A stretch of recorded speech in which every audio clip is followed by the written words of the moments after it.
সবাইকে শুভেচ্ছা জানিয়ে আমরা আজকের ওয়েবিনারটি শুরু করতে যাচ্ছি। আমাদের সাথে আছে ফারহান ইশরাক। সে ফল 2024-এ সাউদার্ন ইলিনয়েস ইউনিভার্সিটি থেকে ফুল ফান্ড পেয়েছে। তার সাবজেক্ট ব্যাকগ্রাউন্ড ছিল কম্পিউটার সায়েন্স। আমরা তাকে ওয়েলকাম করে নিচ্ছি। ওয়েলকাম ফারহান। হ্যালো ভাই, থ্যাংক ইউ ভাই। ওকে, ভালো প্রথমে লাগতেছে তোমাকে আসতে পেরে। প্রথমেই তোমাকে অভিনন্দন জানাচ্ছি তোমার এই সাফল্যের জন্য। আসলে Thank you, ভাই। আমরা তো আজকে বসেছি তোমার গল্পটা শোনার জন্য, যে কোথা থেকে তোমার জার্নিটা শুরু আর কোথায় গিয়ে শেষ হলো। এই বিষয়টা একটু বিস্তর যদি পর্যালোচনা করতে বা কথাবার্তা বলতে। আ- আচ্ছা ভাইয়া, একেবারে তাহলে থ্যাংক ইউ ভাইয়া আমাকে ইনভাইট করার জন্য। আচ্ছা, তাহলে একেবারে আমার মানে এই যে ইউএসএ যাব বা এর জন্য হলো এই যে পিএইচডি বা রিসার্চ বেস ডিগ্রির দিকে আগ্রহ, মানে এটা আমার মানে স্টার্ট মেইনলি হয় হলো ফাইনাল ইয়ার না, থার্ড ইয়ার সেকেন্ড সেমিস্টার থেকে। থার্ড ইয়ার সেকেন্ড সেমিস্টারের সময় থেকে তখন ডিপার্টমেন্টে বিভিন্ন ফ্যাকাল্টি বলা শুরু করেন যে যারা যারা নেক্সট ইয়ার থেকে ফোর্থ ইয়ার থেকে তো আমাদের রিসার্চ হলো থিসিস শুরু হয়। থিসিস যে যে আগ্রহ আছে, আর যাদের যাদের এই ধরনের কাজে আগ্রহ আছে তাদের আগেই আসি, ইন্টারভিউ দাও, ইত্যাদি ইত্যাদি। তো আমার মানে আগে যখন ছোট ছিলাম তখন ইচ্ছা ছিল বিদেশ যাওয়ার, কিন্তু কিভাবে যাব সেটা এই ধরনের মানে এভাবে এই যে কিভাবে যাইতে হয় এভাবে হ্যান্ড করে এই ধরনের ভালো নলেজ ছিল না। কিন্তু ইউনিভার্সিটিতে পড়ার সাথে সাথে দেখলাম সিনিয়র ব্যাচের ভাইয়েরা তখন আস্তে আস্তে আমাদের ইমিডিয়েট সিনিয়র, যেমন আমরা তো 15 সিরিজ, আমাদেরকে 15 ব্যাচ বলে অনেক অনেক জায়গায়, বা অনেকে 2K 50 ইত্যাদি ইত্যাদি বিভিন্ন অ্যাব্রিভিয়েশন দেয়। মানে আমরা এইচএসসি 2015 সালে বের হয়েছিলাম। তো ও আমাদের ইমিডিয়েট সিনিয়ররা তখন আস্তে আস্তে গ্রাজুয়েট করে আস্তে আস্তে যাওয়া শুরু করলো।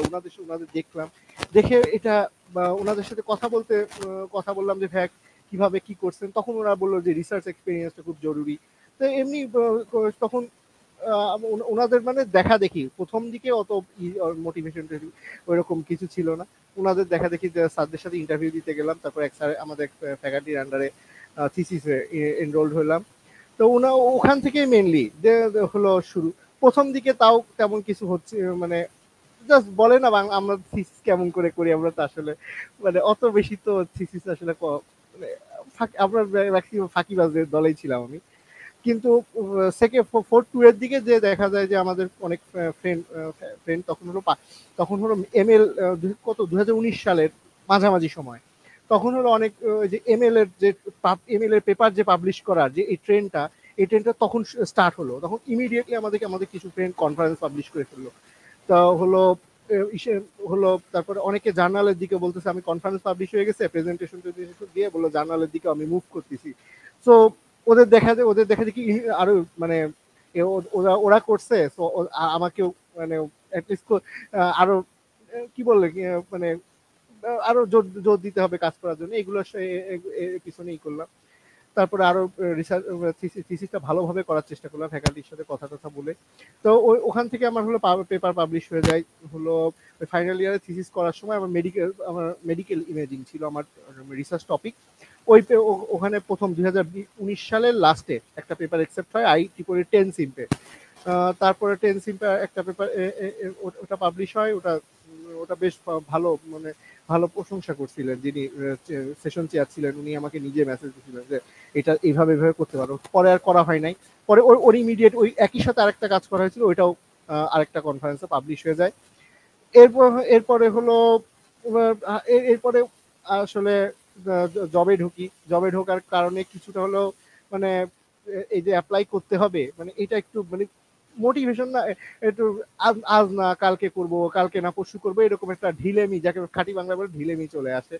তো আচ্ছা ঢিলেমি চলে আসে, কিন্তু একটা ইম্পর্টেন্ট বিষয় ছিল কি আমাদের জবটা ছিল সেটা মেনলি রিসার্চ আর টিচিং অ্যাসিস্ট্যান্ট হিসেবে। মেনলি আমাকে যা করতে হতো ল্যাব ক্লাস, সিএসসি তো ল্যাব ক্লাসগুলো একটু বেশি important, CSC lab class, tutorial class এগুলো নেওয়া লাগতো। আর সাথে রিসার্চ অ্যাসিস্ট্যান্টশিপ হিসেবে কাজ করা হতো এক স্যারের আন্ডারে আইবিতে। তো ওখানে আমরা কাজ করতেছিলাম। ওখানে কাজগুলো ছিল রিমোট সেন্সিং নিয়ে। এই রিমোট সেন্সিং এর কাজ মানে আমার রিমোট সেন্সিং কাজটা মানে অনেক ইম্পর্টেন্ট কাজ, অনেকের স্কোপ আছে, ভাল লাগছে। আমরা সারেন্ডার কোর্স করছি, অনেক কিছু শিখতে পারছি এটা থেকে। কিন্তু মানে সামহাও অত বেশি আমাকে টানতো না। তারপরে হলো যখন আমার টিচিং লাইফে যখন 1.5 বছর পার, 1 বছর 4 মাস পার হয়ে আসে, তখন মনে হতে থাকে না এখন আবার ওই জিনিসটা ফিরে আসতে থাকে, আমাকে অ্যাপ্লাই করতে হবে তাড়াতাড়ি, আমাকে মানে এই ফল 24 কে টার্গেট করে প্রিপারেশন নেওয়া শুরু করি। তো এরই মধ্যে আমার হয় কি সাইবার সিকিউরিটি বিভিন্ন কোনো এক মানে মানে কিছু মানুষের সংস্পর্শে আসার কারণে সাইবার সিকিউরিটি টাইপের জিনিসপাতি রিলেটেড জিনিসপাতির সাথে পরিচিত হয়। এই জিনিসটা আমাকে মানে বেশ ইন্টারেস্টেড করে তোলে। কেন কি আমি এমএল অলরেডি জানতাম, এই সাইবার সিকিউরিটি বা এই যে যারা কম্পিউটার ব্যাকগ্রাউন্ডে সবাই এটা ভালো বুঝবে যে আমরা অটোনোমাস ভেহিকেল বলি, তারপর এজ ডিভাইস, আইওটি ডিভাইস বলি, এই ধর এই সিকিউরিটিতে হলো সাইবার সিকিউরিটি ফিল্ডে এমএল এর বিরাট অ্যাপ্লিকেশন আছে। এই অ্যাপ্লিকেশনটা আমাকে খুব মানে ইন্টারেস্ট করা শুরু করে। আমার মেন আন্ডারগ্রেডের থিসিস ছিল কিন্তু মেডিকেল ইমেজিং এর উপর, কিন্তু তো আস্তে আস্তে এইটাতে আমি ইন্টারেস্টেড হতে থাকি। কাজ করছি রিমোট সেন্সিং এ, কিন্তু সাইবার ফিজিক্যাল সিস্টেমে এই ধরনের এই ফিল্ডটার প্রতি আমার ইন্টারেস্ট বেড়ে যায়। তো টার্গেট করি ফল 24 অ্যাপ্লাই করবো। তো আমার এখন অ্যাপ্লাই তো আর এমনি এমনি করা যায় না, রেজাল্ট তো অলরেডি তোলা হয়েছে, আমার মাস্টার্স ছিল না, এটা নিয়ে পরে বলবো। হলো মাস্টার্স করি নাই, তো এখন আমার দুটো টেস্ট দিতে হবে। কি কি সবাই দেয়, আইএলস আর জিআরই। তো প্রথমে আইএলস এর প্রিপারেশন নেওয়া শুরু করি। আইএলস এর প্রিপারেশন মোটামুটি এক মাস মতো নেওয়া হয়েছিল। তো আইএলস এর হলো আইএলস আমরা কেমব্রিজের বইগুলা, সবাই যেগুলো করে কেমব্রিজের বইগুলো সলভ টলভ করে আইএলস এর আমি যাই। আমি কম্পিউটার ডেলিভার আইএলস দেওয়া হয়েছিল, কারণ আমি যখন আইএলস এর প্রিপারেশন নেওয়া শুরু করি তখন অলরেডি প্রায় আগস্ট সেপ্টেম্বর মাস চলে আসছে। তো ফলের অ্যাপ্লিকেশন ওপেন হয়ে গেছে। তো আমাকে যেটা করতে হতো একটু তাড়াতাড়ি করতে হতো। আর কম্পিউটার ডেলিভার আইএলটিএস চুজ করার উপায় হলো আমি কম্পিউটারের সাথে খুব বেশি ইউজ টু। দ্বিতীয় কথা, আমি পেন্সিলে লিখতে ভালো পারতাম না, মানে পেন্সিলে অত বড় রাইটিং টাস্কে তো ভালো পরিমাণ লেখা লাগে, ভালো না একটা ডিসেন্ট স্কোর তোলার জন্য। কিন্তু আমি পেন্সিলে কমফোর্টেবল ছিলাম না, কম্পিউটার এবং টাইপিং ভালো পারতাম। আর রেজাল্টটা একটু কম্পিউটার ডেলিভার আইএলটিএস এর রেজাল্ট খুব দ্রুত দেয়, এই জন্যই mainly computer deliver IELTS select করি। আইডিপিতে আমি দিই, ধানমন্ডি আইডিপিতে। হলো 8 তারিখ, অক্টোবরের 8 তারিখে আমার, মানে বুঝতে পারতেছেন ভাই কত লেটে আমি পরীক্ষা দিছি, মানে লেট অ্যাপ্লাই হয়ে গেছে। এর জন্য এর উপকারিতা অপকারিতা দুইটাই আছে, একটু পরে বলবো। কম্পিউটার ডেলিভার আইএলটিএস দিই, খুব দ্রুত রেজাল্ট দেয়। আইএলটিএস এর আলহামদুলিল্লাহ একটা ভালো স্কোর আসে, আমি 8 পাই মোটামুটি, over no band less than 7। আমার ওভারঅল ব্যান্ড স্কোর 8 আসে। তারপরে চিন্তা করি যে জিআরই দিয়ে দেবো কুইক। জিআরই চর্চার উপর ছিল, হলো জিআরই আমি ইনস্ট্রাক্টর হিসেবে কাজ করছি এর আগে কিছুদিন। তো আমি টার্গেট করে জিআরইটা দিয়ে দিই। অক্টোবরের 20 তারিখে জিআরই এক্সামটা দেওয়া হয়। জিআরই আগে থেকে প্রিপারেশন ছিল প্রায় 2-3 মাসের, কিন্তু আইএলস এর পরই খুব দ্রুত ডেট নিয়ে পরীক্ষাটা দিয়ে দেওয়া হয়। জিআরইতে তখন জিআরই স্কোর কিন্তু যারা ইউএসএ অ্যাপ্লাই করতেছে, বিশেষ করে সিএস ব্যাকগ্রাউন্ড থেকে অ্যাপ্লাই করতেছে, আর যাদের আবার বলতেছি যাদের সিজিপিএ মানে হলো অনেক ভালো না, যারা আমার মতো এভারেজ স্টুডেন্ট, অনেক ভালো, মানে 3.78 সাম্মা কাম লাউডে বা হলো ফার্স্ট ক্লাস উইথ ডিস্টিংশন বা অনার্স, এই ধরনের সিজিপিএ না, তাদের জন্য এটা বর্তমানে অতিশয় জরুরি। তো আমি আমার এই পুরা যে অ্যাডমিশন যতগুলো অফার লেটার আমি পেয়েছি, আমি বিশ্বাস করি মনে থেকে যে পিছনে আমার জিআর স্কোরে খুব গুরুত্বপূর্ণ অবদান ছিল। সো জিআর রেজিস্ট্রেশন করি, আমি ধানমন্ডি লুমিনেজে এক্সামটা দিই। সকালবেলা 20 তারিখ 20 অক্টোবর সকালবেলা এক্সাম দিই। এক্সামে মোটামুটি এবার মোটামুটি ভালোই হয় বলতে গেলে, আরো ভালো এক্সপেক্ট করছিলাম, কিন্তু জাস্ট দ্রুত দিয়ে আমার আসলে এই ধরনের পরীক্ষাগুলো সময় নিয়ে দিতে হয়, আমি তো সময়ের স্বল্পতায় ভুগতেছিলাম, এই জন্য তাড়াতাড়ি দিয়ে দেওয়ার কারণে আমার কোয়ান্টে আসে 164, ভার্বালে আসে 153, আর এডাব্লিউ তে আসে হলো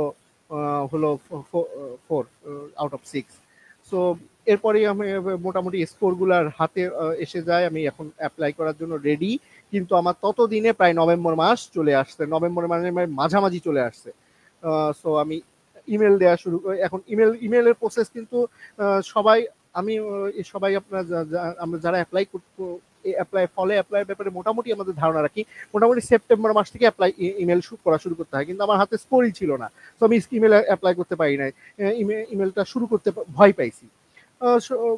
হলো এই জন্য আমি বলবো সবাইকে বলবো আগে আগে একটু আমার অ্যাডভাইস থাকবে আগে আগে এক্সামগুলো একটু দিয়ে দেওয়ার জন্য, তাহলে একেবারে সেপ্টেম্বরের থেকে যদি আপনি অ্যাপ্লাই করতে পারেন আরো বেটার সুযোগ মানে স্কোপ পাওয়া যায়, ইমেলিং এর স্কোপ পাওয়া যায়। ইমেল খুব গুরুত্বপূর্ণ। তো নভেম্বর মাসে মাঝামাঝি এসে যায়, আমি ইমেল করা শুরু করি। বেশ কিছু ইমেল, বেশ কিছু জেনেরিক রিপ্লাই পাই। তো পজিটিভ নেগেটিভ দুই ধরনের জেনেরিক রিপ্লাই পাইছি। কিছু হলো যে কিছু বলে যে সরি আমার কাছে কোনো ফান্ড নাই, কেউ কেউ কোনো কোনো প্রফেসর বলে সরি আমার কাছে কোনো ফান্ডেড পজিশন বর্তমানে নাই, তোমার সার্চিং এর জন্য বেস্ট উইশেস। আবার কিছু কিছু পজিটিভ রেসপন্সও পেয়েছি, সেখান থেকে বলা হয়েছে তুমি অ্যাপ্লাই করো দেখবো, বা একেবারে জেনেরিক যে অ্যাপ্লাই করার প্রসিডিওর দিয়ে দিছে। সো মোটামুটি অন এভারেজ কম বেশি পেয়েছি। সো কিন্তু আমি এই বছরে এই ফল 24-এ যেটা দেখছি, যে কারণে জিআরির কথা আমি বলতেছিলাম, এই ফল 24-এ দেখেন কম্পিউটার সায়েন্স অ্যান্ড ইঞ্জিনিয়ারিং যারা পড়ছি বা ট্রিপল ইসি বা নতুন একটা সাবজেক্ট ইলেকট্রিক্যাল কম্পিউটার ইঞ্জিনিয়ারিং যারা পড়ছি, তারা বেশ কয়েকটা পিএইচডি বা মাস্টার্সে বেশ কয়েকটা ডিসিপ্লিন সাবজেক্টে অ্যাপ্লাই করতে পারে। যেমন একটা হলো পিএইচডি ইন সিএস, এটা হলো সবচেয়ে পপুলার, সবাই অ্যাপ্লাই করতে চায়। কম্পিউটার সায়েন্স, একটা হলো কম্পিউটার ইঞ্জিনিয়ারিং, আর একটা হলো ইলেকট্রিক্যাল অ্যান্ড কম্পিউটার ইঞ্জিনিয়ারিং, আরও এর সাব ডিভিশন আরও কিছু আছে। তো এই বছরে যারা এই ধরনের অ্যাপ্লাইয়ের সাথে মানে ইউজ টু, যারা আপডেট খোঁজ খবর রাখে, তারা এবার হয়তো জেনে থাকবেন ফল 24-এ এবার সিএসসি সিএসসি অ্যাপ্লিকেন্টদের মধ্যে যথেষ্ট কম্পিটিশন ছিল, ভয়াবহ লেভেলের কম্পিটিশন। এর আগের কয়েক বছরে এত কম্পিটিশন দেখা যায় না।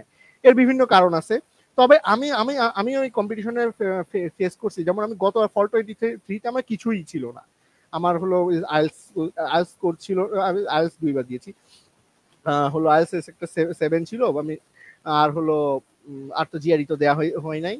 আমি ইমেল টিমেল করছিলাম তখন, বেশ বেশ রেসপন্স পাইছি। তো করা হয় নাই বা হলো অ্যাপ্লাই ফাইনালি ফর্মালাইজ করা হয় নাই, সেটা একরকম। কিন্তু এইবারের মতো এত এত কম বা এত জেনেরিক রিপ্লাই গতবার পাই নাই। গতবার অনেক বেশি ইন্টারভিউ পেয়েছি, এবার একটু হলো কম্পিটিশনটা বেশি। তবে কম্পিটিশন কোথায় বেশি?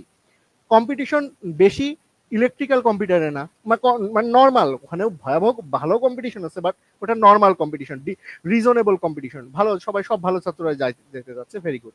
কিন্তু সিএস এর কম্পিটিশনটা একেবারে অতিরিক্ত ছিল। সিএস পার্টিকুলারলি কম্পিউটার সায়েন্স যেটা, এটার কম্পিটিশন অনেক বেশি ছিল। আমি মনে করি আমি লাকি যে আমি কোনো রকম যাই হোক পার তো হয়ে গেছি। কিন্তু অনেক ডিসেন্ট প্রোফাইল নিয়ে এবার অনেক আমার নিজের পরিচিত অনেক আছে যে হলো আটকে আছে সিএসএ, জাস্ট সিএসএ অ্যাপ্লাই করার কারণে। তো আমি বলবো কম্পিটিশনটা হয়েছে মেনলি, এবার বেশি কম্পিটিশন ছিল সিএস পিএইচডি ইন সিএস বা PhD in CS A mainly. আচ্ছা, তারপরে হলো অ্যাপ্লাই ইমেল শুরু করি। আমার হলো আরেকটা ছিল যে আমি রিসার্চ অ্যাসিস্ট্যান্ট হিসেবে কাজ করেছি, যে স্যার আন্ডারে, ওখানে আমার কাজ ছিল রিমোট সেন্সিং বেস। সো আমি অনেক ইউনিভার্সিটি যেমন বলবো এমনকি অফার লেটার পেয়েছি, সেখানে আমি হলো জিও সায়েন্সের প্রফেসরদেরকে ইমেল করা শুরু করি। আমি রিমোট সেন্সিং এর কাজ ভালো জানতাম। রিমোট সেন্সিং এর হলো স্যাটেলাইট ইমেজ দিয়ে আমি deep learning machine learning model চালাই, সেগমেন্টেশন, এই ধরনের কাজগুলো আমরা করছি। আমাদের মানে পাবলিশড ওয়ার্কে আমাদের কাজ করার সৌভাগ্য হয়েছে, বিভিন্ন ভালো ভালো প্রজেক্টের সৌভাগ্য হয়েছে। সো আমি ভ্যারাইটিস জায়গায় অ্যাপ্লাই করছি, তবে টার্গেট ছিল সিএসএ অ্যাপ্লাই করব। তো বেশ কিছু জেনেরিক রিপ্লাই পাওয়ার পর আমার মনে হলো না, ডিসেম্বর 15 চলে আসতেছে, আমি আগে মানে যত মানে অ্যাপ্লাই গুলো সেন্ট্রালি করে নিই, তারপরে যা হবে দেখা যাবে। মানে হলো ইন্টারভিউ তো তখন মাত্র পেয়েছি কেবলমাত্র একটা, আর মেনলি সব জেনেরিক, তুমি প্রোফাইল ভালো ইত্যাদি। এক প্রফেসর রিপ্লাই দিলেন তোমার প্রোফাইল ভালো, তোমার জিআর স্কোর ডিসেন্ট, তুমি অ্যাপ্লাই করো, অ্যাপ্লাই করলে তুমি যদি অ্যাডমিশন পাও তখন আমরা একটা আমাকে নক দিয়ে let's we can have a talk, এই টাইপের ইমেল আসছে। তারপর রিমোট সেন্সিং নিয়ে ওরিগন স্টেটের এক প্রফেসর ইন্টারভিউ নেন, ওনার হলো Jio science, PhD in Jio সায়েন্সে। ওনারা রিমোট সেন্সিং দিয়ে ওরিগনে অনেক বন মানে ফরেস্ট আছে, ফরেস্ট ফায়ার, এগুলো স্যাটেলাইট ইমেজ দিয়ে প্রেডিকশন করবে, এগুলো ওনাদের কাজ ছিল। সো উনি হলো ফার্স্ট ইন্টারভিউ যিনি ভালোভাবে ইন্টারভিউ নিছেন, এবং মোটামুটি বেশ ভালোভাবে পজিটিভ ছিল। তো ওরিগনকে ধরি, ওরিগন স্টেট হলো, ওরিগন স্টেটের সিএস থেকে তেমন ভালো রিপ্লাই পাই না, জেনেরিক পেয়েছিলাম। তো আমি যেটা করি যে হলো কিছু ইউনিভার্সিটি যেখান থেকে জেনেরিক রিপ্লাই পাইছি বা হলো আমার পরিচিতরা গেছে, সেই সব জায়গায় শর্ট লিস্ট করা শুরু করি খুব দ্রুত, প্রায় 2 দিনের ব্যবধানে শর্ট লিস্ট করে ফেলি। আমার মনে আছে এখানে যে বনানীর যে ক্রিমসন কাপ 11 নম্বরে ওর ওর স্মোকিং জোনটা ফাঁকা থাকে, ওই ও স্মোকিং জোনে বসে বসে আমরা লিস্ট করছিলাম, কারণ মানে ওখানে শুধু লিস্টই মানে আমরা করছি, লিস্ট বসে বসে মেটিকুলাসলি লিস্ট করা হয়। তো লিস্টের মধ্যে যে ইউনিভার্সিটিগুলো আসে আমি 4টা-5টা ইউনিভার্সিটি পাই, আরো বেশি অ্যাপ্লাই, আরো লিস্টে ছিল কেন অ্যাপ্লাই করি না সেগুলো পরে আসতেছি। যে সাউদার্ন ইলিনয় ইউনিভার্সিটি কার্বনডেল, এটা হলো এটাতে আমার এই ইউনিভার্সিটিটা মেনলি খোঁজ পাই আমার এক ফ্রেন্ড, ও এখন জার্মানিতে আছে, জার্মানিতে মাস্টার্স করতেছে।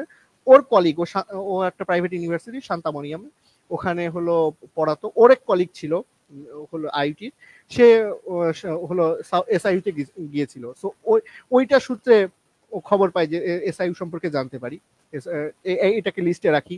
প্রোফাইল আমাদের প্রায় কাইন্ড অফ সিমিলার, সো আমি এটাকে লিস্টে রাখি। তারপর আমার খুব আগ্রহ ছিল নর্থ ডাকোটা স্টেট ইউনিভার্সিটিতে, কারণ হুমায়ুন আহমেদ পড়ছে, হলো সিএস ডিপার্টমেন্টটা বেশ ভালো। নর্থ ডাকোটা স্টেট ইউনিভার্সিটিতে এটাকে লিস্টে রাখি। তারপর 3 নাম্বার ছিল আমার প্রোফাইল, আমি যেটা করি সেন্ট্রালি অ্যাপ্লাই করার ক্ষেত্রে সুবিধা, সেন্ট্রালি অ্যাপ্লাই ক্ষেত্রে সুবিধাও আছে অসুবিধাও আছে।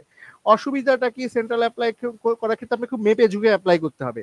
আপনি হলো মানে কেউ মানে মানে বিশাল আকারে জাম্প নেওয়া মানে একটু ঝামেলা হয়ে যায় আপনার, যে সেক্ষেত্রে যে কাজটা করতে হবে আপনার প্রোফাইল ওই ইউনিভার্সিটির যারা গত বছরে চান্স পেয়েছে পিএইচডিতে আপনার সাবজেক্টে তাদের সাথে ম্যাচ খায় কিনা তার দেখার সবচেয়ে ভালো উপায় হলো ইউএস নিউজ পোর্টাল।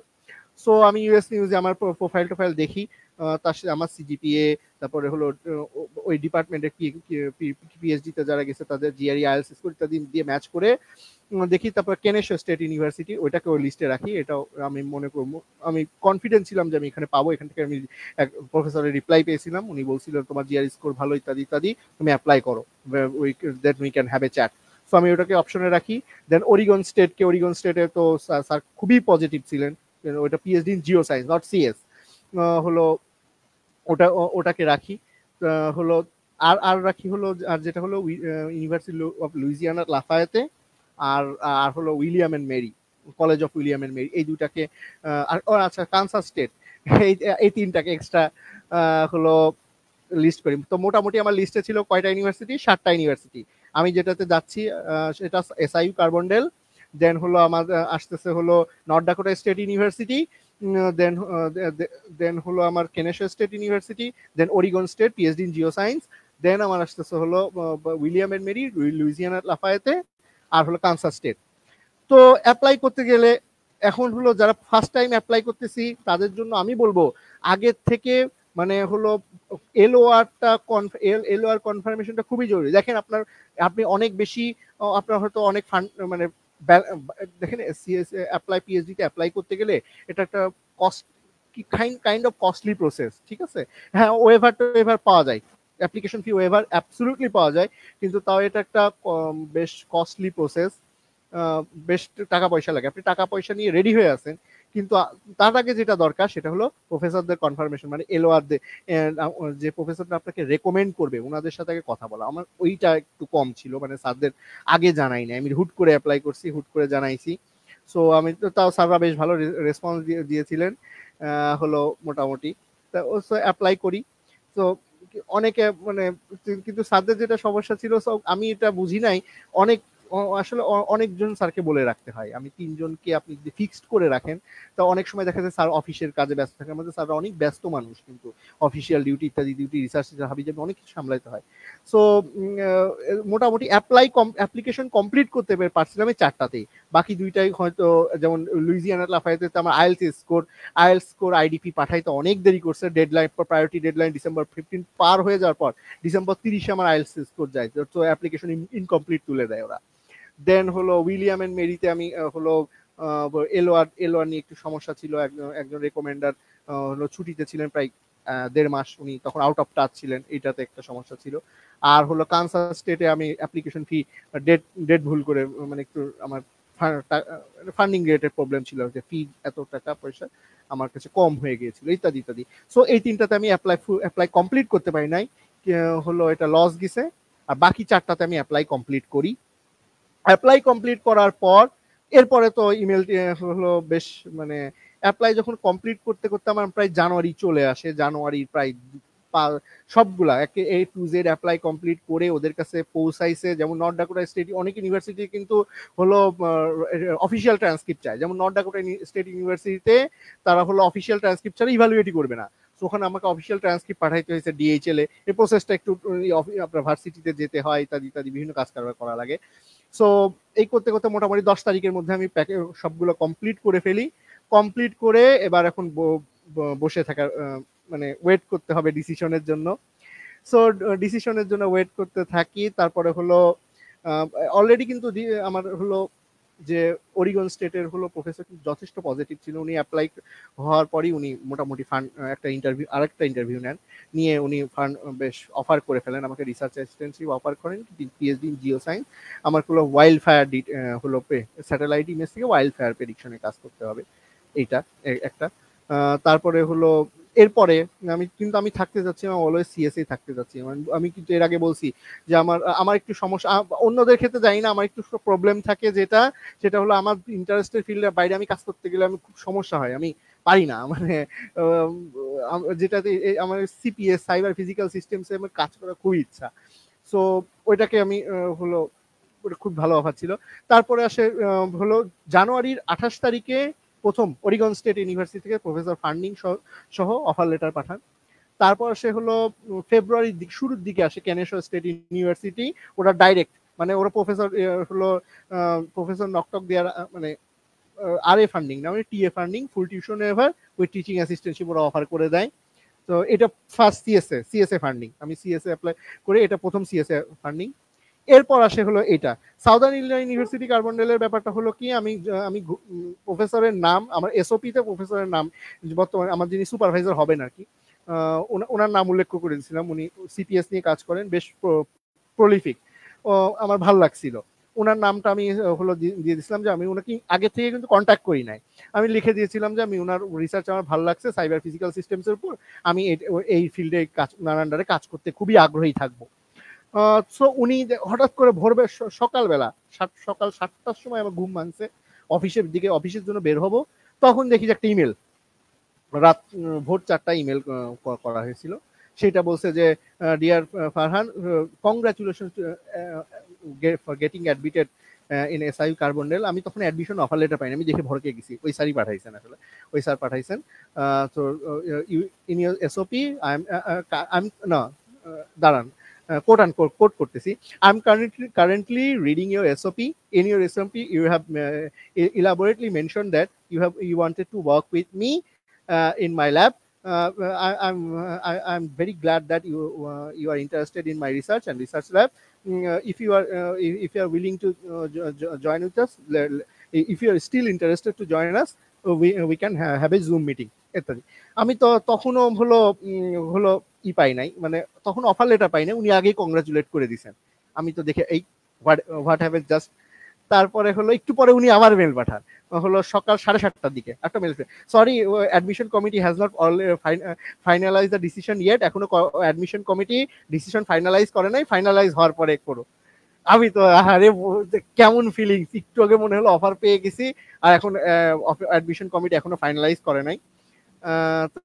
তো আমি কি বলবো, ওকে স্যার, বাট আমি রিপ্লাই দিলাম ব্রোকেন হার্টের সাথে যে স্যার ঠিক আছে, আমি স্টিল আপনার সাথে কাজ করতে চাই, আমি যদি অ্যাডমিশন পাই তাহলে আপনাকে জানাবো। এখন বিকাল পরে ওই দিন রাত্রেবেলা, ওই দিন প্রায় রাত 8টার দিকে ধুম করে দেখি যে পুরো অফার অ্যাডমিশন SIU থেকে admission office, graduate admission office থেকে একটা মেল করছে, যেখানে হলো ওয়েলকাম জানাইছে, কংগ্রাচুলেশন জানাইছে, তো admitted you have allotted a seat at Doctor of Philosophy program at computer science at SIU কার্বনডেল ইত্যাদি। তখন আমি এটা স্যারকে পাঠাই, স্যারকে পাঠানোর পর উনি পরের দিন সকালে রিপ্লাই দেন যে হলো ওকে আমরা মিটিং এ বসবো, মিটিং এ বসার পর ডেট ফিক্স করতে বলেন, তুমি কখন ফিক্স আসো, তুমি কখন ফ্রি আসো আমাকে বলেন। আমি বলি স্যার আমি এই তারিখটা বাদে আমি মোটামুটি সারা উইক ফ্রি, আপনি যে কোনো সময় দেন। আমি তো মানে মিটিং সিপিএস আমি এইটাতে কাজ করতে চাই। আমি হলো কেউ আমাকে মানে আমার দেখেন আমাকে কত হলো একটা প্রিক্যারিয়াস সিচুয়েশন কাইন্ড অফ, যে আমার পেপার টেপার যা আছে সব মেডিকেল ইমেজিং এর উপর, computer vision kind of computer vision, ওইগুলো 2019-20 সালের দিকে 19 সালের দিকে অনেক মোটামুটি ভালো কাজ ছিল মানে তখন। কিন্তু এখন এই টাইপের পেপার ঘরে ঘরে আছে। সো আমি একটা মানে কি আমার পজিশন সিকিউর না। আমি আর আবার একই সাথে আমি হলো এবার সিএসএ এত চাপ, তার সাথে আমি ফিল্ড চেঞ্জ করতে চাইতেছি উইদাউট এনি এক্সপিরিয়েন্স। সো উনি উনি রাত্রেবেলা রাত 10টার সময় পরের দিন 13 তারিখ সম্ভবত 13 ফেব্রুয়ারি, 13 না হলে 14 ফেব্রুয়ারি, আমি মনে করতে পারতেছি না, 13 না হলে 14 ফেব্রুয়ারি উনি একটা মিটিং দিলেন রাত্রেবেলা। তো উনি অনেক বেশ বেশ আমার মনে হলো বেশ অনেক কিছু ডিসকাস করলেন যে হলো আমি কি নিয়ে রিসার্চ করতে চাই। তো তুমি উনি এই কোশ্চেনটাই আমাকে করছিলেন যে তুমি তো তোমার পেপার দেখলাম, তোমার তো হলো সবই তো মেডিকেল ইমেজিং, তুমি হঠাৎ করে এই লাইনে আসতে যাচ্ছ কেন, এটা কি জাস্ট হলো মানে কিসের জন্য? মানে আমি যখন বললাম স্যার এটা আমি হাইপে পড়ে না, আমি আসলেই চাচ্ছি, আমি বিভিন্ন জনের সাথে কথা বলছি কিন্তু তারা বলছে মাস্টার্স বিভিন্ন ইউনিভার্সিটিতে ফ্যাকাল্টির সাথে কথা বলছে। আসলে আমি বলছিলাম বুয়েট এবং এনএসইউর ফ্যাকাল্টিদের সাথে কথা বলছি, ওনারা বলছে মাস্টার্স প্রোগ্রামে অ্যাডমিট হইতে, তাছাড়া সম্ভব হবে না কাজ করা কিছু সমস্যা থেকে যায়। ওনাদের নিজেদের স্টুডেন্ট আছে, ওনারা তাদের সাথে কাজ করতে চান, বাইরে থেকে কাজ করা এটা ঝামেলা হয় অনেক, এক্সেট্রা এক্সেট্রা বহুত প্রবলেম আছে। সো তারপরে ওনার সাথে বেশ কথা বললাম। আমি তারপর ওনাকে জাস্ট জিজ্ঞেসই করে ফেললাম স্যার হলো যে আমি তো যদি কোনো না কোনো জায়গায় তো পিএইচডি অ্যাপ্লাই নিব, তখন মানে আমি পিএইচডি তে আমার মোটিভেশন কি হবে, তখন উনি বেশ ফ্রাঙ্ক হয়ে গেলেন। দেখো উনি কিন্তু খুবই রিসেন্ট গ্র্যাড, রিসেন্টলি উনি পিএইচডি কমপ্লিট করছেন, ডেজার্টেশন কমপ্লিট করছেন প্রায় মাত্র 2 বছর হলো, প্রায় 2021-এ, একেবারে রিসেন্ট নিউ প্রফেসর। এর মধ্যে প্রথম জব আরেক জায়গায় ছিল, সেকেন্ড জব সম্ভবত হোয়াটএভার। উনি তখন বললেন দেখো এটা হলো ওয়ার্ক লাইফ ব্যালেন্স করার একটা ব্যাপার স্যাপার আছে, আমি তোমাকে সুপারভাইজার হিসেবে প্রেশার দেবো কিন্তু তোমার ওয়ার্ক লাইফ ইত্যাদি ইত্যাদি অনেক কথাগুলো ভালো লাগলো। লাগার শেষ মুহূর্তে উনি করলেন কি একটা ওনার বললো যে তুমি আমার কাছে দুইটা লাইন আছে, তুমি দুইটা পথে চলতে পারো। একটা হলো এই দুইটা পেপার দিয়ে তুমি জেনারেটিভ তোমার কাজ হলে দুইটা পেপার যে কোনো একটাকে সিলেক্ট করবা, আমি দুইটাই পাঠাচ্ছি, তুমি যে কোনো একটাকে সিলেক্ট করবা এবং ওটা দিয়ে ল্যাটেক্সে মানে IEEE ফরম্যাটে লিখবা যে জেনারেটিভ এআই ব্যবহার করে এখানে কি কাজ করা যায়, এখানে জেনারেটিভ এআই কিভাবে আমি ইনক্লুড করতে পারি। এই আমার কাজ এটা খুবই রিসেন্ট পাবলিশড। একটা হলো দুইটা ট্রানজাকশনের পেপার, IEEE ট্রানজাকশনের পেপার, ইম্প্যাক্ট ফ্যাক্টর প্রায় 7.5 এরকম 7.2 এরকমের কাছাকাছি ছিল। সো দুইটা উনি দিয়ে বলে যে এই দুইটা তুমি দেখো কতটুকু তুমি জেনারেটিভ এআই কিভাবে এখানে ইউজ করতে পারো। আমি বসি, বললো আমাকে জানাবা কুইকলি। আমি তোমার কয়দিন লাগবে? আমি বললাম স্যার আমি 3 দিনের মধ্যে 4 দিন নিব, 4 দিনের মধ্যে আমি দেখি আমি কতটুকু পারি, তারপরে আমি আপনাকে বলবো যে আমাকে এক্সটেন্ড করা কতদিন লাগবে। তারপর 4 দিনের মধ্যে আসলে জেনারেটিভ এআই নিয়ে আইডিয়া জেনারেট করতে অনেক সময় লেগে যায়, আইডিয়া আসতে, এবং উনি কি কাজ করতেছে সেটা বুঝতে তো ভালোভাবে গ্রাস্প করতে সময় লেগে যায়। 4 দিনের মধ্যে কিছুটা ওনার কাজটা বোঝা শুরু করি, একটা পেপার নেই ভিডিও কনফারেন্সিং এর উপর, ওইটা বোঝা শুরু করি, মোটামুটি ভালো লাগে। ওটাতে ক্লোজ মানে বেশ ফিল করা শুরু করি এটাতে আমি পারবো। সো আমি বলি যে স্যার আমার আর 1 সপ্তাহ সময় লাগবে। উনি বলে ওকে তুমি 1 সপ্তাহ সময় নাও, এর মধ্যে আমাকে জানাবা। সো এই 1 সপ্তাহের মধ্যে ওখানে বেশ আইডিয়া নিয়ে জানুয়ারি 21 তারিখ উনি আবার মেল দেয়, কি হলো কত কি অবস্থা তোমার, কি কতদূর কাজ চলতেছে। আমি বললাম স্যার আমার প্রায় শেষ, আপনাকে শেয়ার করে দিচ্ছি ল্যাটেক্সটা। উনি শেয়ার করে দিল, বললো কাজ ভালো, very good, you are doing well, complete হলে আমাকে মেল করো। কমপ্লিট হলে মেল করলাম। তারপর উনি সাথে সাথে বললো যে ওকে আজকে রাতে তুমি ফ্রি আছো, আমরা মিটিং এ বসবো। মিটিং এ বসার পর উনি আসলে প্রকাশ করে না, তো বিদেশি মানুষ হলো ওনারা এক্সপ্রেশন একটু চাপা রাখতে থাকে। আমার কেন যেন মনে হলো ওনার এক্সপ্রেশন দেখে উনি বেশ আমার কাছ থেকে যতটুকু আশা করছিলেন তার চেয়ে একটু ভালোই হয়েছে, আমার কেন যেন মনে হয়েছিল। হলো উনি বেশ হ্যাপি ট্যাপি ছিলেন। তারপরে বলতেছে যে তুমি যে আইডিয়া দিছো এটা ভেরি ভেরি গুড আইডিয়া, তুমি বিশ্বাস করবে না, ইংলিশে বলতেছিলাম, তুমি বিশ্বাস করবে না হলো যে রিসেন্টলি আমি এই টাইপেরই একটা, এর চেয়ে একটু একটু ডিফারেন্ট, তুমি আইডিয়ার কনস্ট্যান্ট মানে সীমাবদ্ধতা থাকবে, এর চেয়ে একটু ডিফারেন্ট। এটাকে আমি হলো এনএসএফ হলো ন্যাশনাল সায়েন্স ফাউন্ডেশন সম্ভবত, ওরা হলো এই যে রিসার্চের গ্রান্টিং করে, হলো ইউনিভার্সিটি ফান্ড করে ওরা মেইনলি। আর এই পজিশন রিসার্চ ফান্ডিং প্রফেসররা ওনাদের কাছ থেকে একটা বড় অংশ ওনাদের কাছ থেকে পেয়ে থাকে, ওনাদের কাছে পাঠাইছি, ওটা অ্যাপ্রুভালের জন্য ওয়েটিং এ আছে। বলতেছে যে বেশ ভালো, তুমি যদি এটা ধরে রাখো ফুল ডেজার্টেশন কমপ্লিট করতে পারবা, কারণ এখানে তেমন কোনো ভালো কাজ এখনো হয় নাই, এই আমাদের টাইপের শুরু। বলতেছে, তারপরে বলতেছে do you want to join, একেবারে লিটারালি হাতে ভাবে দিয়ে বলতেছে do you want to join my lab. আমি বললাম I will be delighted to join. তখন বলতেছে, তখন অফারটা বললো যে আমি খুব তাড়াতাড়ি অ্যাডমিশন কমিটিকে লিখবো তোমাকে ফান্ডিং টান্ডিং দিয়ে ই করার জন্য। তো বললো যে প্রথম তোমার একটা ই আছে, তো প্রথম তোমার সামারে আমি আরে রাখতেছি, আমি প্রথম বছরটা তুমি টিএ থাকবা, প্রথম বছর প্রথম 9 মাস টিএ, সামারে আমি আরে দিচ্ছি হলো, আর সেকেন্ড ইয়ার থেকে তুমি আর এতে শিফট করবা, প্রথম বছরটা টিএ তে থাকো, তোমার আমি টিএ ফান্ডিং দিব, তুমি কি এটার সাথে? আমি বললাম যে আমার সমস্যা নেই।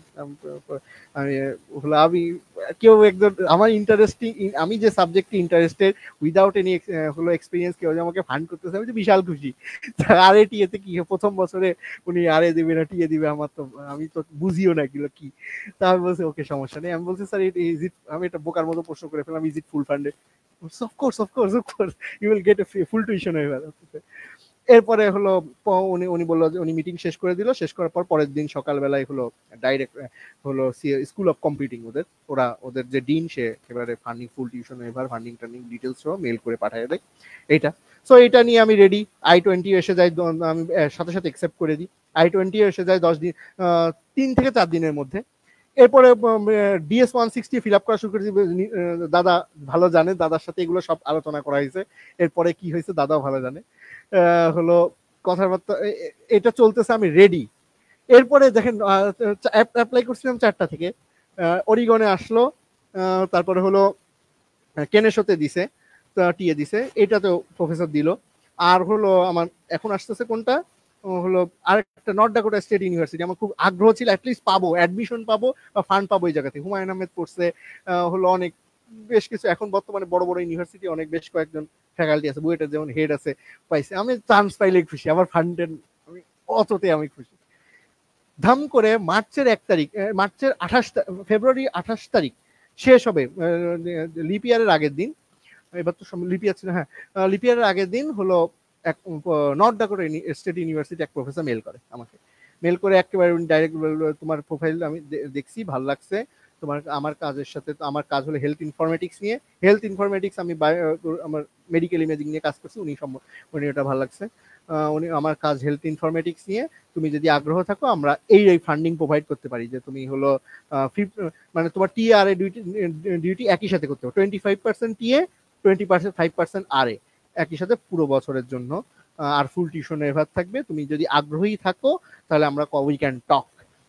আমি পড়ে যাই ফ্যাসাদে, আমি 25% আরে মানে হলো অর্ধেক ফান্ড, 50% টিএ বা 50% আরে মানে হলো কি, মানে আপনি টিএ বা আরে হিসেবেই কাজ করবেন ওখানে, আর 25% মানে আপনাকে দুইটা ডিউটি ভাগ করে নিতে হবে। তো ভদ্রমহিলা চাইনিজ, বেশ ভালো, চাইনিজ আমেরিকান। আমি বলি যে আমি কনফিউশনে পড়ে যাই, তখন দাদাকে নক দিই আমি, দাদা বলে যে কথা বল, আমি ইমেল রিপ্লাই দিই যে হলো ওকে ম্যাম আমি বসতে, আমি আগ্রহী আপনার করার জন্য। সো ওনার ম্যামের সাথে ইন্টারভিউ দিই, ম্যাম বেশ হাসি খুশি ছিল, বলতেছে উনি আমাকে কোয়েশ্চেন করে, আচ্ছা উনি কোয়েশ্চেন করে যে I can not understand why so many Bangladeshi students apply in north Dakota, it's so remote place, so close two Canada's border etcetera etcetera, deep in the mid West. আমি বলছি, তখন আমি রিপ্লাই দিই বাংলাদেশের প্রমিনেন্ট সাহিত্যিক, আমার ফেভারিট উনি একজন সাহিত্যিক, উনি একজন প্রফেসর ছিলেন হুমায়ুন আহমেদ, উনি এনডিএসইউ থেকে সেই 80 দশকে পাশ করে গেছে। সো বাংলাদেশের এনি এডুকেটেড ছেলে পেলে নর্থ ডাকোটা স্টেট ইউনিভার্সিটি একটা নাম জানে, অ্যাপ্লাই করুক আর না করুক নামটা জানে। সো বলছে ও ওকে নাও আই ক্যান আন্ডারস্ট্যান্ড ভাই। তারপর উনি বললো যে তোমাকে ডাইরেক্ট করে দিল ফান্ডিং টান্ডিং, এক ইন্টারভিউতে অফার করে দিল, কোনো কাজ টাজ দেয় না, এক ইন্টারভিউতে অফার করে দিল, বললো যে এই তোমাকে সুবিধা দিতে পারবো, 12 মান্থের কন্ট্রাক্ট থাকবে, এরকম তুমি কি অ্যাকসেপ্ট? আমি বললাম ওকে ঠিক আছে আমি এটাও অ্যাকসেপ্ট করলাম। তারপর ও হলো পরের দিনই নর্থ ডাকোটা স্টেট ইউনিভার্সিটির কম্পিউটার সায়েন্স ডিপার্টমেন্ট থেকে ফান্ডিং অফার লেটার, ফান্ডিং সহ পাঠালো। তো মোটামুটি 4টা ফান্ডের অফার হলো। তো ওটাতে নর্থ ডাকোটা স্টেট ইউনিভার্সিটি একটু সমস্যা, একটু মনে খটকা লাগলো কি ফুল টিউশন এফ করে নাই, তারা বেস্ট টিউশন এফ করছে, মানে কি আমাকে ডিফারেন্সিয়াল কিছু ডিপার্টমেন্টাল ফি দিতে হবে, ওটা ব্যাপার না। তারপর আমি একটু এখন কনফিউশনে পড়ে গেছি, আমি সিএসএই থাকতে চাই। সো আমি কেনে হলো এসআইইউ আর হলো এনডিএসইউ র্যাঙ্ক প্রাইস মানে মানে আমি তো অ্যাপ্লাই করছি খুব খুব মানে বেশি হাই উপর লেভেলে অ্যাপ্লাই করি নাই, এমন ভাবে অ্যাপ্লাই করছি যেটা আমার সাথে যায় আর কি, মানে মোটামুটি মানে হবে, আমার হইতে পারে এরকম ইত্যাদি ইত্যাদি। তো দুজনেই ভালোই মোটামুটি এই দুজনই কেনেশ্বর র্যাঙ্কে উপরে। আর অরিগন তো হলো জিও সায়েন্সের আগ্রহ এখন আর তখন আর ছিল না, যেহেতু কম্পিউটার সায়েন্সে পিএইচডি পাচ্ছি। তো আমি প্রফেসরের স্টুডেন্টদের সাথে খোঁজ নেওয়া শুরু করি। তো প্রফেসরের হলো ম্যামের ল্যাবে 2জন বাংলাদেশি স্টুডেন্ট ছিল, তো ওনাদের সাথে কথা বলি। ওনারা রেসপন্সটা একটু প্রথমে মাইনিউট রেসপন্স দেয়, আমি একটু খটকা লাগে। পরে ওনারা কথা বলে মানে কিছু কিছু ব্যাপার স্যাপার নিয়ে সমস্যা তুলে ধরে, যেমন হলো ইত্যাদি, সে যেগুলো আমাকে মানে এগুলো হলো একটু মানে খারাপ, মানে সমস্যা না, উনি ম্যাডাম ভালো, মানে ভালো, কিন্তু কিছু কিছু সিচুয়েশন প্রবলেম তুলে ধরে ইত্যাদি ইত্যাদি। এই যেটা আমাকে ডিসকারেজ করে হলো যে এনডিএসসি অফারটা মানে নেওয়া আমার ঠিক হবে না এরকম মনে হয়। তো কি করব এখন হলো বিয়ে এখন অরিগনের প্রফেসরকে জানাই দিই যে হলো স্যার আমি আসতে পারতেছি না। উনি বলে ওকে best wishes for your future ইত্যাদি ইত্যাদি লিখে উনি রিপ্লাই দেয়। উনি হয়তো বেশ কয়েক মাসই হয়েছিল উনি এরকম, ওটা সমস্যা হবে না এগুলোতে, পিএইচডি স্টুডেন্টের অভাব নাই, আগ্রহী অ্যাসপিরেন্টের অভাব না, একজন গেলে আরেকজন পাবেই। তারপরে হলো কেনেশ্বরটা আগেই ডিক্লাইন করা হয়, দেন এসআইউটা অ্যাকসেপ্ট করি। এসআই প্রফেসরের কথাবার্তা ভালো লাগছিল, রিসার্চ টপিকটা আমার সবচেয়ে বড় কথা, আমি রিসার্চ টপিকটা আগ্রহী ছিলাম। সো এটা নিয়ে নিই, তারপরে বাকি সব এইগুলাই। তো তারপরে জাস্ট এম্বাসি কাজ কারবার হলো, DS-160 ফিল করো, সেভিস টেভিস দাও, দিয়ে সে দাঁড়াও ভিসা ইন্টারভিউতে দাঁড়াও, ভিসা হয়ে যায়। এই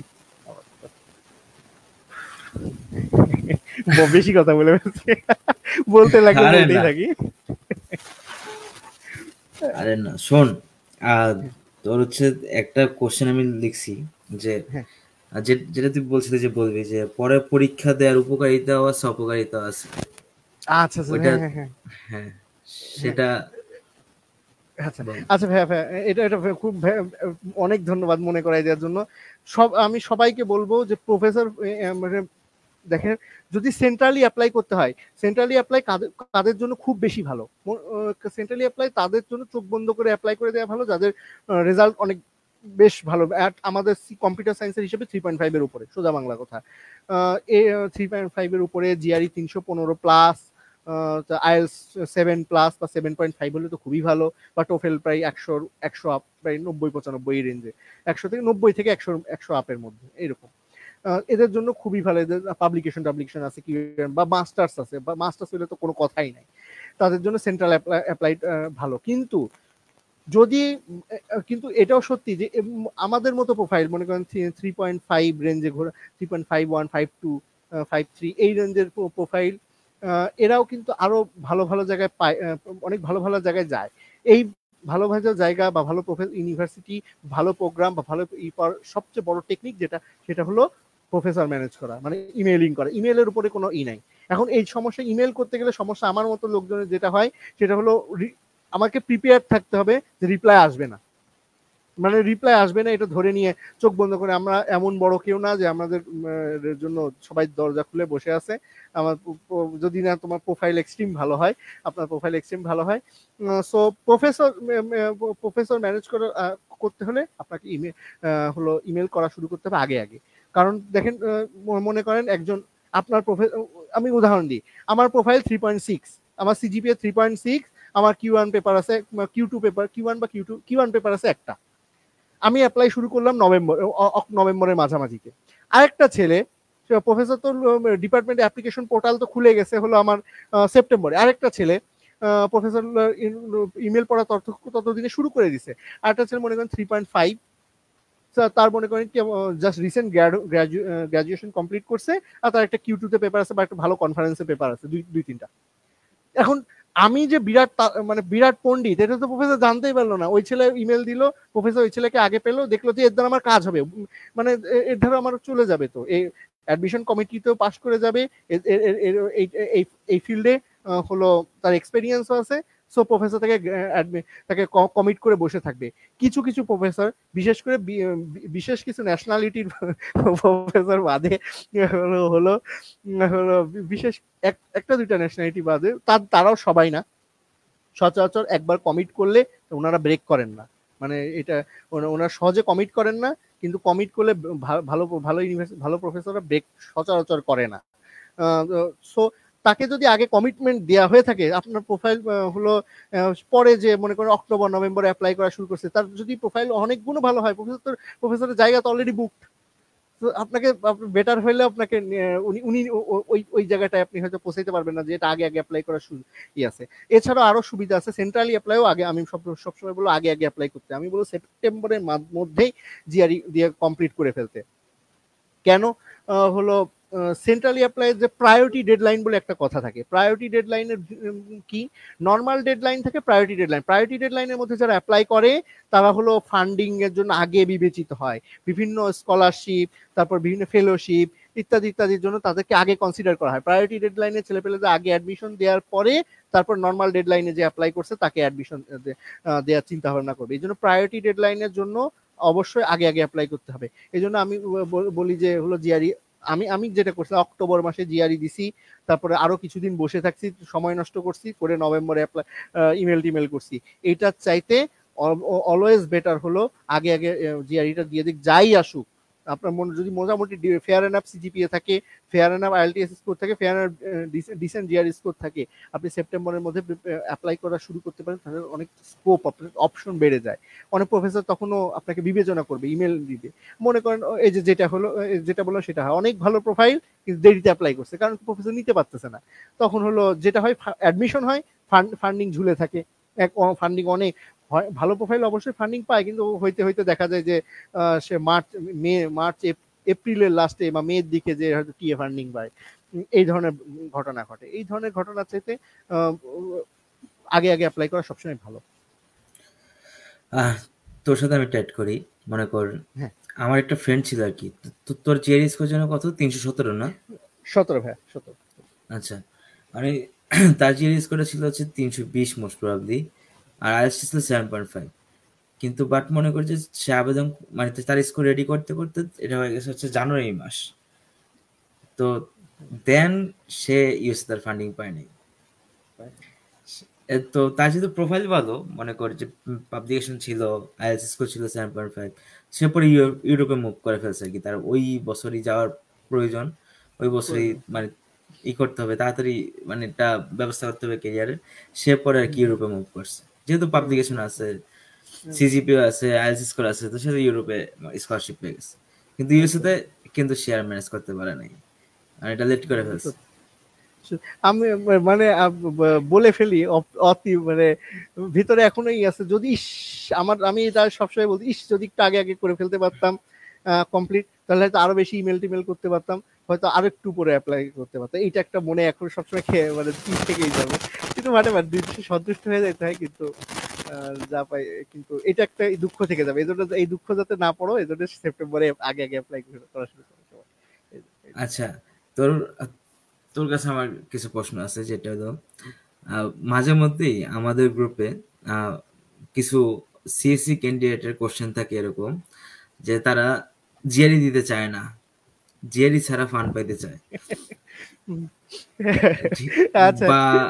বা প্রফেসর ম্যানেজ করতে চায় না, প্রফেসর ম্যানেজ ছাড়া ফান্ড পাইতে চায়, মানে জিআরইও দিতে যাবে না, প্রফেসরও ম্যানেজ করতে চাইবে না। তারা আইএলটিএস স্কোর আছে, সিজিপিএ আছে, যা আছে পাবলিকেশন নাই, এবার হচ্ছে তারা সেন্ট্রালি ফান্ডের জন্য আবেদন করবে। এখন এই ক্ষেত্রে তাদের সিচুয়েশনটা কিরকম অবস্থায় আছে, তোর কি মনে হয়? হ্যাঁ ভাইয়া, প্রথমে দুইটা কেস, একটা হলো জিআরই দিতে চাইতেছে না, সেটা এই জিআরই না, এটা হলো এক গ্রুপ পাবলিক। আর হলো কিছু ইমেলও করতে যাচ্ছে না, জিআরই দিতে যাচ্ছে না, এটা হলো সেকেন্ড ক্যাটাগরি পাবলিক। প্রথম ক্যাটাগরি পাবলিক যে বলি, প্রথম ক্যাটাগরির যে পাবলিক যারা জিআরই না দিয়ে অ্যাপ্লাই করব, এটা মেনলি এরা হলো হলো কিছুটা হলো মানে কিছুটা হলো মানে কি বলবো, মানে ট্র্যাপড বা বিভ্রান্ত হয় বলে না, বিভ্রান্ত মানে যে খারাপ কিছু করতেছে তা না, বিভ্রান্ত হয়ে গেছে। কারণ কি, যে নেক্সট স্টপে অনেকে পোস্ট দেখে, নেক্সট স্টপে সবাই ইন্টারভিউ অ্যাডমিশন পাওয়ার পর নেক্সট স্টপে পোস্ট দেয়, সো দেখে যে হলো 3.78 হলো এরকম হলো জিআরই ছাড়াই হয়ে গেছে মাস্টার্স এরকম থাকে। বা আরো একটা সময় আরেকটা ট্র্যাপ কেন বললাম, প্রথম কেস এটা ট্র্যাপ কেন বললাম, ট্র্যাপ এই জন্যই যে আজকাল অনেক ইউনিভার্সিটি, বিশেষ করে কোভিড পরবর্তী সময় ইউএস এর ইউনিভার্সিটি গুলো বলছে তো হলো তোমার জিআরই আমরা ওয়েভ করে দিচ্ছি। এখন কথা হলো বাংলা, আমরা তো বাংলা বা আমরা হলো বাংলা ট্রান্সলেশনে তো সেকেন্ড ভাষা, তো ওয়েভ করে মানে কি আগে হতো আপনাকে যদি অ্যাপ্লিকেশনটা ওরা দেখবেই না যদি জিআর স্কোর সাবমিট না করা হয়। এখন ওয়েভ করে দেওয়ার মানে কি, জিআর আপনাকে হলো জিআর স্কোরটা দেখবে, কি জন্য বলে হলো জিআর স্কোর মানে সাবমিট না করলেও তারা অ্যাপ্লিকেশনটা দেখবে, কিন্তু তারা কি বলছে যে ফান্ডিং দিবে হলো জিআরই, একজন জিআরই স্কোর আছে যার, বা জিআরই স্কোর নিব না এমন কি কোনো কথা বলছে? এমন কোনো কথা বলে তারা কিন্তু বলে না আমরা জিআরই স্কোর নিব না, তুমি পাঠাও না, তুমি বাড়ি যাও, দরকার নাই, জিআরই ভালো না, এরকম তো বলে না। তারা বলছে জিআরই ওয়েভ, যে জিআরই ওয়েব, এটার সাথে ইউনিভার্সিটির কিছু ইকোনমিক ব্যাপার স্যাপার জড়িত আছে। আর ইউনিভার্সিটিও তো চায় বেশি বেশি অ্যাপ্লাই আসুক, মানে আমাদের যেমন চাকরির ক্ষেত্রে হলো ফর্ম বিক্রি, বাংলাদেশের চাকরি ব্যবসায় ফর্ম বিক্রি করা কিন্তু সরকারি চাকরির ক্ষেত্রে সরকারের আয়ের একটা বড় সোর্স আজকাল। 750 টাকা 1000 টাকা করে ফর্ম বিক্রি করা, কাইন্ড অফ ওইভাবে চিন্তা করতে পারে। কিন্তু ফান্ডিং ডিসিশনে জিআরই গুরুত্বপূর্ণ প্রভাব রাখে। এখন কথা হলো, আপনি তো তাহলে ওরা প্রশ্ন করে ভাইয়া হলো অমুক গ্রুপে তো পোস্ট দেখলাম যে হলো জিআরই ছাড়াই হয়েছে, জিআরই ছাড়া কাদের, তার প্রোফাইলটা দেখো, সে যদি আপনার যদি 3 আপনি 4 আপনি যদি সিজিপিএ মনে করেন বুয়েটের মতো জায়গা যার আমেরিকায় সবাই এক নামে চেনে, বা হলো ঢাকা ইউনিভার্সিটি বা শাহজালাল বিজ্ঞান প্রযুক্তি, বা হলে যে মোটামুটি কম বেশি চেনে হলো তিনটা বিজ্ঞান প্রকৌশল প্রযুক্তি, তিনটা প্রকৌশল প্রযুক্তির কম বেশি চেনে, তারপর জাহাঙ্গীরনগর, মানে এগুলা এগুলা মানে মানে ইনস্টিটিউশনাল রেপুটেশন একটা গুরুত্বপূর্ণ থাকে। অনেক বড় বড় ইউনিভার্সিটি দেখা যায় যে যারা বলে যায় যে তোমার অ্যাপ্লিকেশনের মানে কোয়ালিটি তোমার যেখান থেকে পাস করছো তো সেই ইউনিভার্সিটি এটা তারা বিবেচনা করে। যেমন এই জন্য বুয়েটের থেকে মনে করেন 3.75 পেয়ে একটা ছেলে জিআরই ছাড়া চান্স পাওয়া যত সহজ, আমাদের আমজনতা, আমার মতো আমজনতার পক্ষে অতটা সহজ না। এখন কথা হলো এই ধরনের এক্সট্রিম অ্যাম্বিশিয়াস পিপলের, এক্সট্রিম ভালো রেজাল্ট আলা পিপলের অনেক অপশন থাকে। এদেরকে হলো এদের ইউরোপ যাইতে পারে, অস্ট্রেলিয়া যাইতে পারে, ইত্যাদি যাইতে পারে। এদের জন্য বলা হয় যে বাবা থাক, জিআরই দেওয়ার দরকার নেই, তুমি আসো। কিন্তু বাকিরা আমরা কি পড়াশোনা করব না? আমাদের তো করা লাগবে। তো আমাদের ফান্ডিং ডিসিশনটা কিভাবে হয় হলো সেক্ষেত্রে জিআরই খুব গুরুত্বপূর্ণ ভূমিকা পালন করে। অনেকে এই ফাঁদে পড়ছে, আমার নিজেরই এক পরিচিত আছে, সে হলো জিআরই ওয়েব দেখে কোথাও জিআরই স্কোর পাঠায় না, এমনকি আনঅফিসিয়াল স্কোর সাবমিট করে নাই, সে হলো তার সিজিপিএ ভালো, সে অ্যাপ্লাই করছে, কিন্তু তার সেম সিজিপিএ নিয়ে একটু বড় ইউনিভার্সিটির ছেলে পেলে চান্স পাইছে, সে পায় নাই। মানে ব্যাপারটা বুঝতে হবে, তাদের একটা মানে তারা দেখতে দেখতে তো অভ্যস্ত হয়ে গেছে, তারা কন্টিনিউয়াসলি দেখে, মনে করেন বাংলাদেশের সেরা ইউনিভার্সিটি থেকে ছেলে পেলে আসতেছে, তারা তো ওদেরটাকে অন্যভাবে, আমরা সবাই বায়াসড, একটু খেয়াল করবো, একটা ভালো ইউনিভার্সিটির ইকে তো আমরা বেশিই করবো, মানে সব খারাপ ইউনিভার্সিটি কেউ না, মানে যার সম্পর্কে অনেক বেশি জানি, যার কোয়ালিটি প্রুভেন, তার সম্পর্কে তো কিছু বলার দরকার নাই। সো তাদের সেখান থেকে আবার টপ সিজিপিএ মনে করেন 3.75 এর উপরে, মানে অনার্স পাইতে গেলে অবস্থা খারাপ হয়ে যাবে ব্যাচেলার্সে। তো এদের জন্য অনেক কিছুই লাগে না, তাও এদের কথা আছে এদেরও লাগে। যে আপনি এদের জিজ্ঞেস করেন যে ছেলেটা ইউমাস অ্যামহার্স্টে চান্স পাইছে, তাকে জিজ্ঞেস করেন যে সে বলবে যে আমি যদি আমার জিআর স্কোর যদি বেশি ভালো থাকতো আমি মনে হয় ক্যালটেকে বা পেন স্টেটে চান্স পাইতাম, মানে ইউনিভার্সিটি অফ শিকাগো, মানে ইউনিভার্সিটি অফ ফ্লোরিডাতে আমার হতো। সে কিন্তু ইউমাস অ্যামহার্স্টে চান্স পাইছে। সো তাদের জন্য কিন্তু ক্যাপ করে দিচ্ছে জিআরই স্কোরের কারণে। যেমন যে হয়তো ইমাস অ্যামহার্স্টে চান্স পাইছে, সেহেতু ইলিনয় উর্বানা শ্যাম্পেন এগুলো এই টাইপের ইউনিভার্সিটিতে চান্স পেতো যদি তার জিআরই স্কোর থাকতো, মানে ফান্ডেড অ্যাডমিশন পেতো। আর বাকি আমাদের মতো ম্যাঙ্গো পিপল যাদের মোটামুটি ভালো রেজাল্ট, মোটামুটি ভালো সবকিছু, মোটামুটি চলার মতো চলনসই রিসার্চ এক্সপেরিয়েন্স, কিন্তু ফান্ডেড অ্যাডমিশন পেতে চাই, তাদের জন্য জিআরই খুবই দরকার। কারণ জিআরই একটা ইকুয়ালাইজার। আমেরিকান ছেলে পেলেও জিআরই দেয়, বাংলাদেশি ছেলে পেলেও জিআরই দেয়, ইন্ডিয়ানরাও জিআরই দেয়, চাইনিজরাও জিআরই দেয়। ফলে একটা আমার সিজিপিএ নিয়ে, আমার ইনস্টিটিউশন নিয়ে তারা বহুত কথা বলতে পারে, আমি তো ইনস্টিটিউশনকে চিনি না, এদের 3.8 কি ভালো আমি তো জানি না। সে কিন্তু আপনার যদি দেখে আপনার জিআরইতে 320 আছে, সে কিন্তু অলরেডি না এই ছেলে তো সলিড, 3.8 পাওয়ার মতোই ছেলে। ব্যাপারটা বুঝতে পারছি? মানে দিন শেষে আমরা বায়াসড, অ্যাডমিশন কমিটি মানুষই অ্যাডমিশন দেয়, তো হলো তারা ওভাবেই চিন্তা করে। সো আমি বলবো যে জিআরই আপনার যদি খুব অসাধারণ প্রোফাইল না থাকে, যদি একেবারে মনে করেন 4 3.8 আর আপনি যদি দেশের 1 নম্বর ইসের থেকে না পড়েন, তাহলে আমি বলবো অবশ্যই জিআরই দিতে হবে। কারণ আর তার চাইতে বড় সমস্যা, জিআরই না দিয়ে অ্যাপ্লাই যদি আমি করি জিআরই ওয়েবড ইউনিভার্সিটি, সেখানে যদি আমি অ্যাপ্লাই করি তারা অ্যাডমিশন দেয় কিন্তু তারা ফান্ড দেয় না। যেমন আমার ইউনিভার্সিটি সাউদার্ন ইলিনয় কার্বনডেলে বলে রাখি, যে এখানে বলছিল কি অ্যাপ্লাই করতে তোমার জিআরই লাগবে না বলছে, তবে এনবি নোটাবিনি দিয়ে লিখে রাখছে কি যে হলো ফান্ডেড পজিশনের জন্য জিআরই স্কোর সাবমিশন মাস্ট। তুমি পরে করলেও করতে পারো, মানে তুমি আগে অ্যাডমিশন পাওয়ার পরে হলো তোমার যদি একটা কন্ডিশনাল অ্যাডমিশন দেয় তখন জিআরই স্কোর সাবমিট করতে হবে। সেই স্কোর 310-এর 305-6-এর উপরে থাকলে তোমাকে অ্যাডমিশন দিব, না হলে হয়তো কন্ডিশনালটা নষ্ট হয়ে যাবে। আবার নর্থ ডাকোটা স্টেট ইউনিভার্সিটি এটার অ্যাপ্লাই এবার গ্র্যাড ক্যাস দিয়ে করতে হয়েছে। তো গ্র্যাড ক্যাস দিয়ে অ্যাপ্লাই ওখানে সুন্দর করে লিখে দিছে যে হলো কোয়ান্ট স্কোর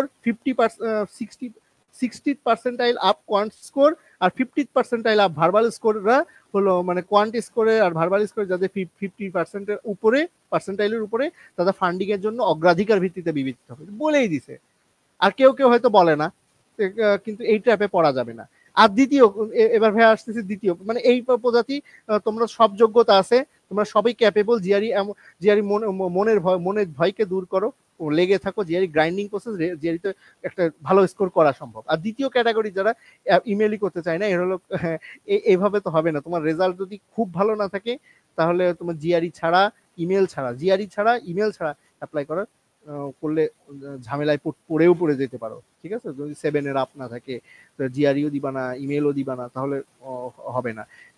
তোমরা কিন্তু এই যে ambitious but not willing to work এর ক্যাটাগরিতে পড়ে যাবে।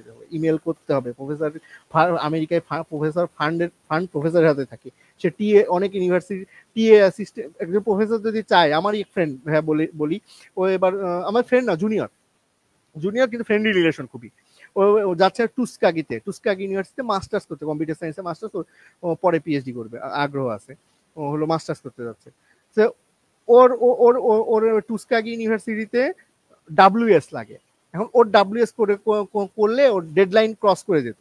সো প্রফেসরকে বলছে কি করবো, প্রফেসর বলছে তুমি আমাকে হলো আনঅফিসিয়ালটা পাঠাও।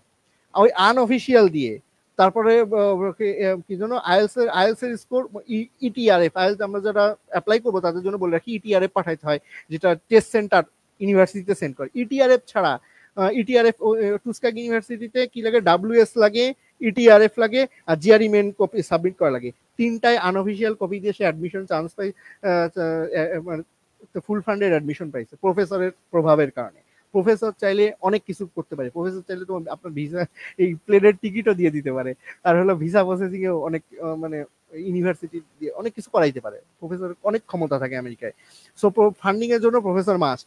আর দ্বিতীয় কথা কোনটার জন্য বলতেছিলাম, ওই ছেলে আরেকটা কথা বলি, ওই ছেলে ডাব্লিউএস এর পরে করেই নাই, এখন হলো আমাদের ইউনিভার্সিটি থেকে অফিসিয়াল ট্রান্সক্রিপ্ট খামে করে ও নিয়ে যে ওটা ওখানে ইউনিভার্সিটিতে সাবমিট করে ভেরিফিকেশন করাবে।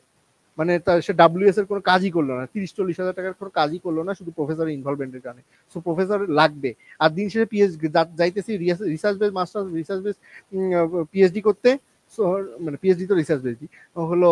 সো ওখানে প্রফেসর একজন সুপারভাইজার আমার দিন শেষে লাগবেই, আর উনি সুপারভাইজার ম্যানেজ করাই লাগবে। তো ইমেল করা লাগবে, ইমেল করা শিখতে হবে, রিজেকশন আসবে, কিন্তু মানে বিশ্বাস হারালে চলবে না, এটা হলো কথা। আহ, তোর কথার সাথে আমি একটু অ্যাড করি যে আমাদেরই ওয়েবিনারে আসছিল একজন, যে সে প্রফেসর ম্যানেজ করে নাই, জিএরও দেয় নাই, কিন্তু সে ফুল ফান্ড পাইছে উইলিয়াম অ্যান্ড মেরিতে, আচ্ছা। বুঝলি? কিন্তু ঘটনাটা হলো কি জিনিস, মনে করে যে তার না দুইটা আউটস্ট্যান্ডিং পেপার আছে, বুঝলি? মনে করছে যেটা হচ্ছে প্রফেসরের খুব পছন্দ হয়ে গেছে, হ্যাঁ প্রফেসর তারা অটোমেটিক্যালি ফান্ড দিয়ে দিছে। তো হ্যাঁ, এগুলো তো এক্সেপশনাল কেস। এক্সেপশনাল কেস, একদম একদম একদম। হ্যাঁ, এগুলো তো এক্সেপশনাল কেস, তাই না? মনে হুম কর হুম, যে প্রফেসরের পছন্দ হয়েছে, এখন তোমারে পছন্দ হবে না, তো হ্যাঁ তোমার তোমার পেপার নাই, তোমার পছন্দ হ্যাঁ, হবে না তোমারে, ঠিক আছে? তুমি জিআরই দাও বাবা। মানে একদম একদম একদম। ওই ওই ভাইয়া right right person at the right time বলে না, রাইট পারসন রাইট হ্যাঁ, টাইমে হয়ে গেছে মানে এরকম। তারা ক্লিক করে গেছে, তো তার ঠিক তার কপালে আসিল এটা, লিটারালি তার এক- এটা কপালে আসিল, ঠিক এক- আছে? একদম সে একদম। মানে তুমি ভাই সিএসসি তে পড়ো, তুমি ট্রিপল তে পড়ো, তুমি বিবিএ তে পড়ো, ঠিক আছে? তুমি মাস্ট, তোমার জেরে দেওয়া উচিত, মাস্ট। হ্যাঁ, মানে আমার মতে অবশ্যই। মাস্ট জেরে দেওয়া উচিত। আমি এই পর্যন্ত অনেক ক্যান্ডিডেট দেখছি, অনেক ভালো প্রোফাইল ফেল্ড করছে, জিআরই থাকা সত্ত্বেও ফেল্ড করছে, প্রফেসর ম্যানেজ করে নেবে। তোমার সব দিকে আসলে অ্যাক্টিভ থাকতে হবে, তাই না? একদম আমি যদি ভুল একদম না করি, একদম কারণ একদম একদম যে একদম একদম কম্পিউটার সায়েন্স স্টুডেন্ট, তোমার সব দিকে অ্যাক্টিভ থাকতে হবে, সো মেনি একদম কম্পিটিশন। একদম খুবই কম্পিটিটিভ।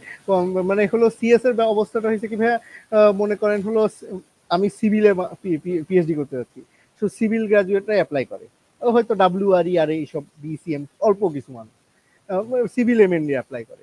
কম্পিউটার সায়েন্স হলো কি ইলেকট্রিক্যাল অ্যাপ্লাই করতে পারে, মেকানিক্যালে যদি আপনার হলো হলো যদি মেশিন লার্নিং হাবি যাবি একটু একটু এক্সপিরিয়েন্স থাকে, আপনি ইলিজিবল অ্যাপ্লাই করার জন্য। তারপরে হলো ইসি, ইটি, এরা সবাই অ্যাপ্লাই করতে পারে। আর অ্যাপ্লাইড সিএসসি তো ম্যাথমেটিক্স আছেই। থেকে অ্যাপ্লাই তো করে, বিশাল অ্যাপ্লিকেন্টের পুল, আর সবাইকে কেউ, applied mathematics, applied statistics, math, এরাও অ্যাপ্লাই করতে পারে। হ্যাঁ অ্যাপ্লাইড স্ট্যাটিস্টিক্স, একদম একদম একদম। তারপরে আরো কিছু আরেকটা প্রজাতির প্রাণী আছে যারা হচ্ছে তোর মাস্টার্সে ফুল ফান্ড পেতে চায় শুধু আইএস দিয়ে, সেন্ট্রাল ফান্ডিং করে। তো হ্যাঁ মানে মানে তাদের ক্ষেত্রে তোর কি পরামর্শ? হ্যাঁ, মাস্টার্স ফুল ফান্ডিং, মাস্টার্স ফুল ফান্ডিং এর জন্য ভাইয়া আমি সবসময় বলবো, যদি আপনার ওই ওই সব কথাই আপনার যদি সিজিপিএ, এই ইহা প্রযোজ্য কাদের জন্য, যারা সিজিপিএ 4 না তাদের জন্য প্রযোজ্য। মানে সিজিপিএ 4 মানে সিজি 4 বলতে যাদের যাদের বুঝি আমরা, অনেক ভালো প্রোফাইল, কিউ1 জার্নাল পাবলিশ করে ফেলছে, থার্ড ইয়ার ফোর্থ ইয়ার থাকতে। এখন আজকালকার ছেলে ভাইয়া আছে এরকম, যে হলো আমি তো আমার জুনিয়রদের দেখে অবাক হয়ে যাই, এরা এত পারে কিভাবে। আমরা তো জার্নাল কি তাই জানতাম না, জার্নাল বলতে মনে করতাম ওই যে ডায়েরি টাইরি। আজকাল ছেলে পেলে থার্ড ইয়ারে কিউ1 জার্নাল পাবলিশ করে কম্পিউটারে, এরকম আছে। সো এইরকম আর রেজাল্ট অসাধারণ, এরকম যদি তোমার না হয়, তো তুমি তোমার শুধু আইএলটিএস দিয়ে মাস্টার্সে হবে না, আহ, অনেক ডিফিকাল্ট হয়ে যাবে, তোমার জিআরই স্কোর লাগবে। আর মাস্টার্সে ফান্ডিং এর ব্যাপার হয় কি, মাস্টার্সে ফান্ডিং এর একটা সমস্যা হয় কি, সিএসএ অনেক অন্য আমি বলি ইঞ্জিনিয়ারিং এ অন্যগুলোর চাইতে, যেমন হলো আর কি কি আছে মেকানিক্যাল বা হলো সিভিল বা ক্ষেত্র বিশেষে ইলেকট্রিক্যাল, এদের চাইতে কম্পিউটার সায়েন্সে পিএইচডি করতে কিন্তু পাবলিশ করা লাগে একটু বেশি, বাস্তবতা, এটা ফ্যাক্ট। কারণ এক একটু পাবলিশ দ্রুত করা যায়, মানে দ্রুত করতে হয়, আর হলো মানে মাস্ট করতে হয় বেশি। সো প্রফেসররা অনেক দিন সময় নিয়ে একটা একটা ছেলে যে পিএইচডি, মানে পিএইচডিতে ছেলে পেলেদের একটু বেশি চায়, হলো যে হলো অনেক দিন ধরে থাকবে, অনেকগুলো করতে হবে, ওনাদেরও ব্যাপার স্যাপার থাকে কিছু ফান্ডিং এ। কিন্তু এই জন্য মাস্টার্সে সিএসএ কম্পিউটার সায়েন্সে ফান্ড একটু একটু না বেশ টাফ, যদি আপনার প্রোফাইল এভারেজ হয়, কিন্তু ফান্ড পাওয়া যায়।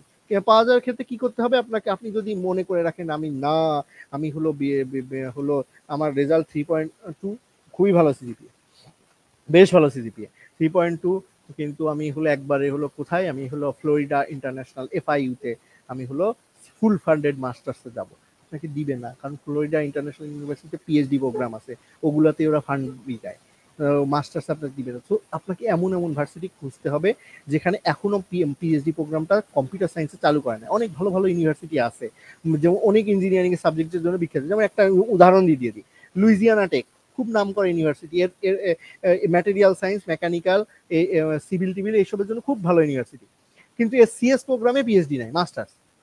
সো আপনি এইসব এখানে যদি অ্যাপ্লাই করেন আপনার হয়ে যেতে পারে, তারপর আপনাকে মানে এরকম।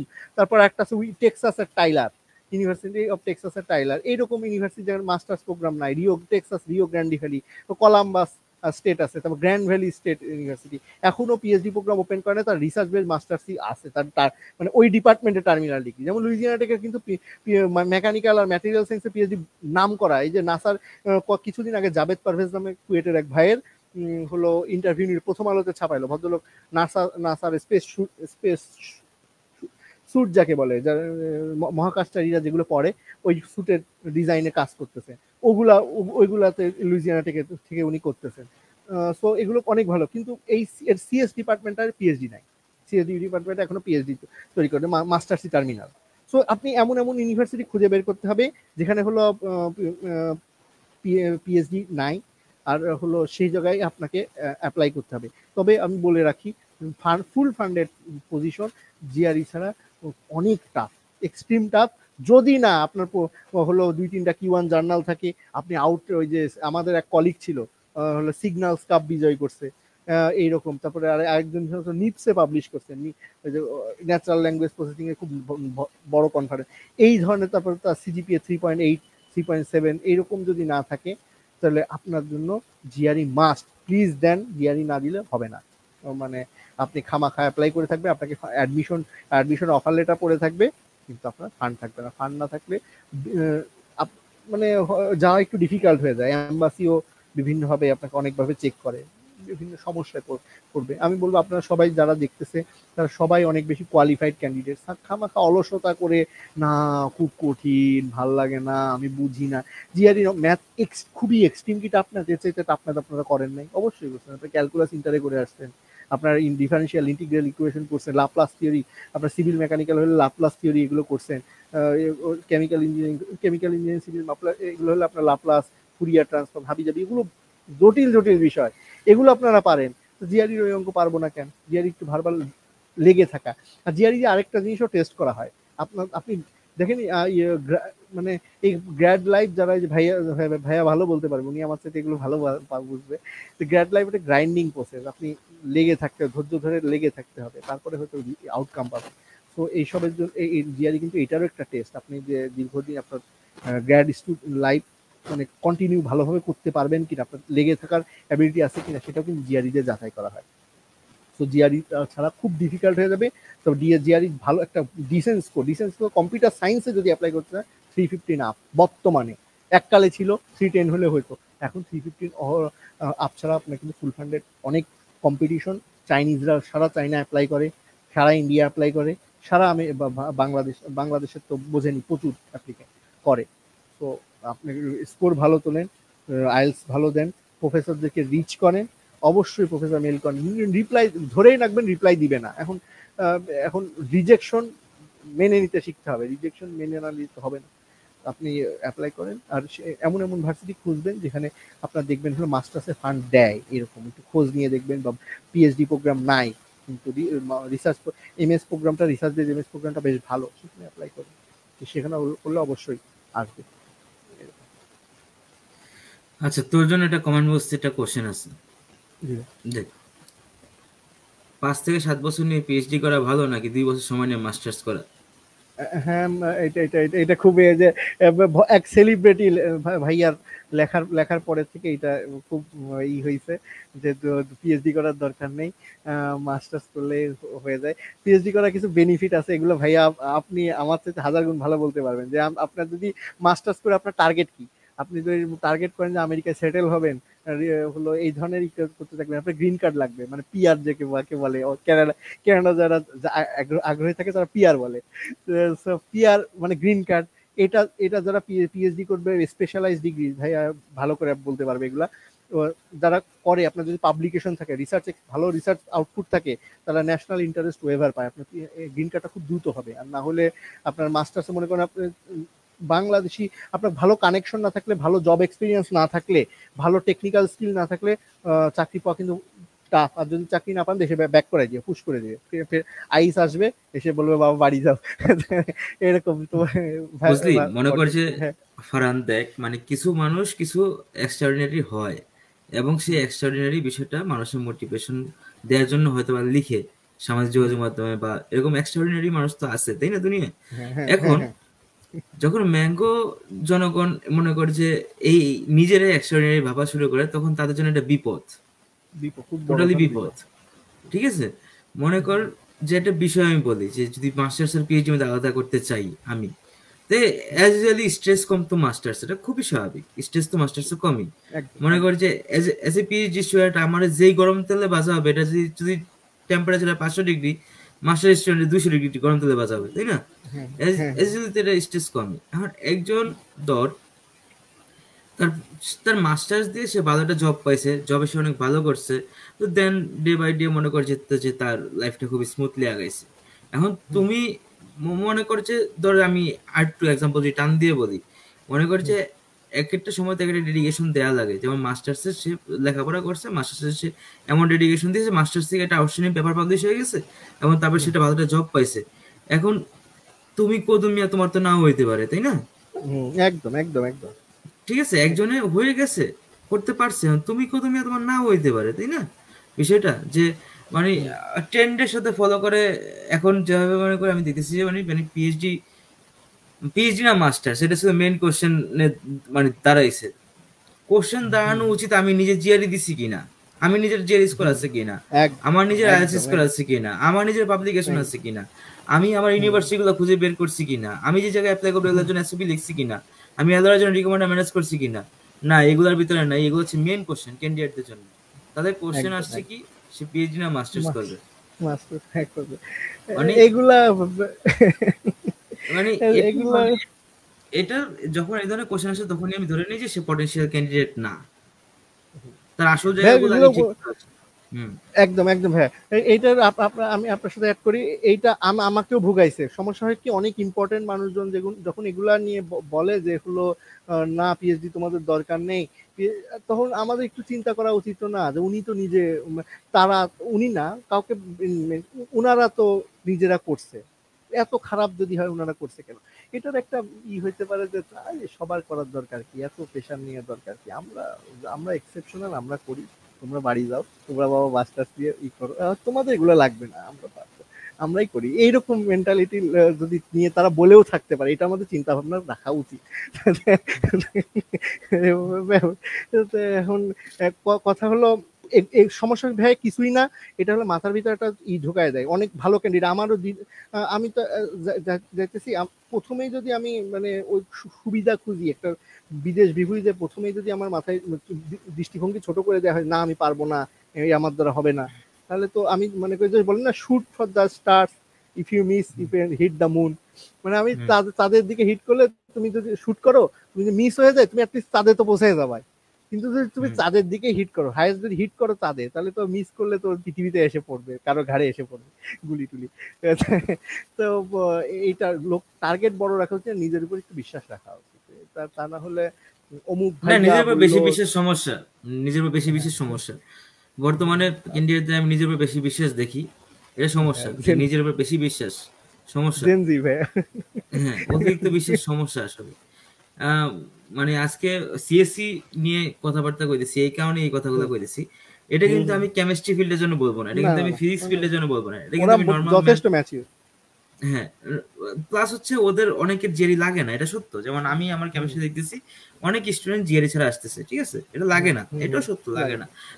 কারণ এইসব ডিপার্টমেন্ট অনেক টিয়া লাগে, বুঝলি? যেমন আমাদের কেমিস্ট্রি ডিপার্টমেন্টে এই জেনকেম নামে একটা ল্যাব আছে, যেটা আমরা সকল আন্ডারগ্রেডের অনেক আন্ডারগ্রেডই করে, বুঝলি? মনে করছে আছে। আমি ফল সেমিস্টারে টিএ ছিলাম, আমার 3টা সেকশনে ক্লাস নিতে হয়েছে, আমরা মোস্ট 12 জন টিএ ছিলাম, 12 জনের 3টা করে সেকশন নিয়েছি, দ্যাট মিনস 36টা সেকশন, প্রতি সেকশনে 26 জন করে স্টুডেন্ট, ওরে আল্লাহ, বিশাল। বুঝলি? মনে করছে কি হ্যাঁ হ্যাঁ। হিউজ অ্যামাউন্ট অফ স্টুডেন্টদের এই ল্যাবটা করানো লাগে আর কি, পুরো ইউনিভার্সিটির জন্য। তো এদের টিএ লাগে, এই কেমিস্ট্রি ডিপার্টমেন্ট এদের টিএ লাগে, অনেক টিএ লাগে। তো এদেরকে অটোমেটিক্যালি ভার্সিটি থেকে ফান্ড পায় এই টি গুলো রাখার জন্য, এবং এটা এরা ইউটিলাইজ করে হচ্ছে এরা পিএইচডি স্টুডেন্ট নেয়। এই জায়গায় নতুন কাউরে জবে রিক্রুট না করে তারা ডিরেক্ট পিএইচডি স্টুডেন্ট নিয়ে এদের দিয়ে সামলায়, তো অনেক পিএইচডি স্টুডেন্ট নেয়, এদের জিআরই লাগে না। বুঝলি? বা ফিজিক্স এরকম ল্যাব আছে যাদের অনেক টিএ দরকার, এদের এত একটা জিআরই লাগে না, ঠিক আছে? বা এই পিওর সাবজেক্ট গুলোতে এরকম কিছু ঘটনা আছে যাদের জিআরই লাগে না। কিন্তু অ্যাজ এ এই কম্পিউটার সায়েন্স, ত্রিপলি plus business background, GRE must. না, একদম। সিএসএ হলো কি, প্রথমেই তো বললাম ভাইয়া, অ্যাড করি। সিএসএ হলো প্রথমেই তো ভাইয়া আপনার সাথে বললাম যে সবাই অ্যাপ্লাই করতে পারে, অ্যাপ্লিকেন্ট পুল বিশাল। তারপর দ্বিতীয় ভাইয়া দেখেন এখনো আমি ইঞ্জিনিয়ারিং এর পার্সপেক্টিভ গুলো থেকে বলি, এখনো সিভিল ইঞ্জিনিয়ারিং এ যদি আপনি একটা কিউ1 জার্নাল পাবলিশ করেন, আপনার রেজাল্ট যদি মনে করেন 3.3 রেঞ্জেও থাকে, একেবারে টামুতে চলে যায়, টামু কলেজ স্টেশনে চলে যায়। আমার বাস্তব এখনো জার্নাল, বিশাল জার্নাল পাবলিকেশনের দাম আছে, মানে আসতেছি এখন সিএসএর দাম আছে, কিন্তু অনেক বেশি দাম আছে, বিশাল একটা লিপ দিতে পারে। মোটামুটি জিআর স্কোর 305-6 জিআর স্কোর, আর হলো একটা কিউ1 জার্নাল সিভিলে যদি এখন স্টিল লিস্টে যদি এখন কারোর থাকে, বিশাল একটা লিপ পায়। কম্পিউটারে আসেন ভাইয়া, কম্পিউটারে এখন থার্ড ইয়ার ফোর্থ ইয়ারের ছেলেপেলেরা পাবলিকেশন আছে, কনফারেন্স খুব একেবারে মুড়ি মুড়কির মতো কনফারেন্স, ঘরে ঘরে কনফারেন্স, মোটামুটি ভালো স্টুডেন্ট হলে কনফারেন্স আছে। তারপর জার্নালও এখন আছে, আরেকটু ভালো স্টুডেন্ট তাদেরও জার্নাল আছে। তো আরেকটু ভালো স্টুডেন্ট তাদের, তারপরে কি জার্নাল গেল, পাবলিকেশন দিয়ে আগে আলাদা করতাম, পাবলিকেশন গেল। তারপরে গেল কি সিজিপিও তো আছে সবারই, সবাই তো কেউ কি খারাপ স্টুডেন্ট, সবারই ভালো, মোটামুটি ভালোই আছে অ্যাপ্লিকেন্ট পুলে। তারপরে দেখেন আসতেছে কি হলো আইএলস স্কোরও ডিসেন্ট, 7-7.5 আজকাল তোলে ছেলে পেলে। তারপরে মানে আপনার মানে যারা মানে অ্যাডমিশন দেয়, অ্যাডমিশন কমিটি কত ডিফিকাল্ট, মানে একে তো রেজাল্ট ভালো, আগে পাবলিকেশন দিয়ে অন্য ডিপার্টমেন্টে পাবলিকেশন দিয়ে আলাদা করে ফেলতে পারে, সিভিলে বললাম তো যে একটা ভালো পাবলিকেশন ই করে ফেলতে, আপনার দেখা যাচ্ছে সবারই পাবলিকেশন আলাদা করবে কিভাবে? সো এই আলাদা করার জন্য জিআরই দরকার, মানে একটা কিছু তো টাই ব্রেকার লাগবে, না হলে তো ই করবে কিভাবে? এইরকম দেখা যায় সবারই 3.7 এর ঘরে। হ্যাঁ, এবং যারা জিআরই ছাড়া পায় ফান্ড, তাদের অবশ্যই ট্রাই ব্রেকার থাকে, কিছু না কিছু থাকে। এদের ব্যাপারটা এরকম একটা আর্টিকেল হয় যেটা সব প্রফেসর নয়ন জুড়ে গেছে, ঠিক আছে, মানে এরকম হয়। অথবা মানে যেমন আমি আরেকটা বিষয় তোরে কই, যে ধর মনে করে একটা ডিপার্টমেন্টে বুয়েট থেকে প্রতি বছরই 2-1 জন করে যায় কম্পিউটার সায়েন্সে পিএইচডি করতে ধর, এবং এদের মনে করছে, এদের দেখতেছে যে ওই ডিপার্টমেন্ট, এই বুয়েট নামে একটা ইনস্টিটিউশন বাংলাদেশে আছে, যেখান থেকে আমরা প্রথমে একজনকে চান্স দিয়েছিলাম, সে অসাধারণ একটা একটা মানে আউটস্ট্যান্ডিং পারফরমেন্স ছিল। তারপরে আমরা একে একে যতবারই চান্স দিচ্ছি প্রতিটা স্টুডেন্টই অসাধারণ ছিল, ঠিক আছে। তখন এই ইনস্টিটিউশনের প্রতি ওই ডিপার্টমেন্ট একটা ভরসা তৈরি হয়, ঠিক আছে। ওই ডিপার্টমেন্টে একটা ভরসা তৈরি হয়, এবং ওই ইনস্টিটিউশনে আরো স্টুডেন্টকে চান্স দিলে দুই একটা তারা ট্রাম্প কার্ড খেলতেই পারে, যে দুই একটা ট্রাম্প কার্ড খেলি, যে এই ছেলেটার আমি নেই বা ওই ছেলেটার আমি নেই, এরকম হয়। এখন বুয়েটের স্টুডেন্টরা বা ঢাকা ভার্সিটির স্টুডেন্টরা কবে থেকে ইউএসএ তে আসলে আবেদন করা শুরু করছে, কবে থেকে ইউএসএ তে পিএইচডি করা শুরু করছে, এটা আগে জানতে হবে। যেমন যেমন অধিকাংশ যেসব ইউনিভার্সিটিতে ফান্ড দেয়, অনেক ইউনিভার্সিটি আছে যারা বুয়েট এবং ঢাকা ভার্সিটি চিনে, ডিরেক্টলি চিনে, ডিইউ, ঠিক আছে, ডিরেক্টলি চিনে, যে ঢাকা ইউনিভার্সিটি বা বুয়েট ডিরেক্টলি চিনে, কারণ তারা অনেক দিন ধরে ইউএসএ তে পিএইচডি করতে আসতেছে, এবং এদের অ্যালামনাইরা আউটস্ট্যান্ডিং পারফরমেন্স করে গেছে এই জায়গায়। তখন এটা ট্রাম্প কার্ড নেয়, তখন এটা ট্রাম্প কার্ড হাতে নেয় যে ওকে, এই ডিওর ছেলেটারে আমি একটা দেবো, বা এই বুয়েটের ছেলেটারে আমি একটা ফান্ড দিয়ে দিলাম। সে যেহেতু তার অ্যালামনাইরা অনেক কন্ট্রিবিউশন আছে এখানে, সেহেতু তার আমাদের অসুবিধা নেই। তোমার ডিপার্টমেন্টে শুরু হয়েছে ধরো যে আজ থেকে 10 বছর আগে মাত্র, তোমার ডিপার্টমেন্ট থেকে এখনো ওয়ার্ল্ড এরকম এক্সপ্লোর হয়নি, তুমি কেমনে বিষয়টা পাবা, তুমি কেমনে ফেসিলিটিসটা পাবা? হ্যাঁ, ওইখানে অ্যাড করি, এটা আব্বার কাছ থেকে শোনা, আমার আব্বার কাছ থেকে শোনা। আব্বা যখন প্রথম চাকরি পায়, আব্বাও কিন্তু অ্যাপ্লাইড কেমিস্ট্রি, আপনার ব্যাকগ্রাউন্ডের লোক, অ্যাপ্লাইড কেমিস্ট্রি। তা আব্বা প্রথম চিফ কেমিস্ট্রি হিসেবে যখন চাকরি পেলো, হলো খুলনায় পোস্টিং ছিল, খুলনা পাওয়ার প্ল্যান্টে।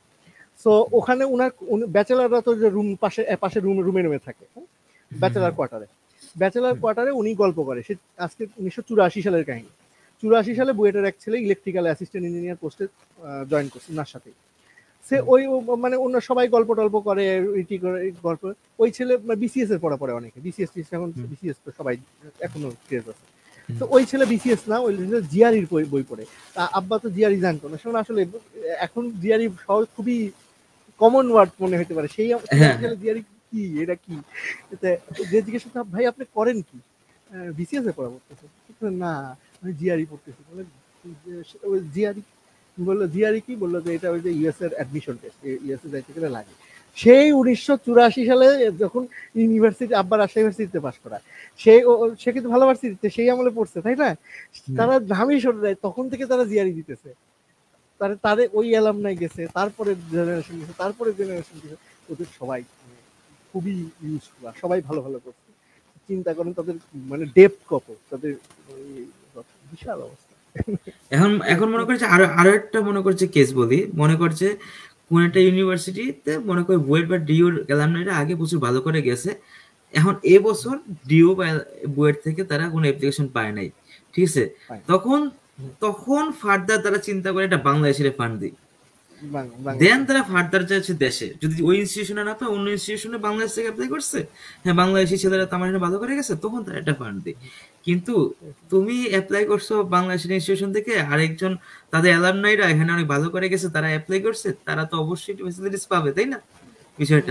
তুমি তো পাবা না, তুমি তো পাবা না এই ফ্যাসিলিটিসটা।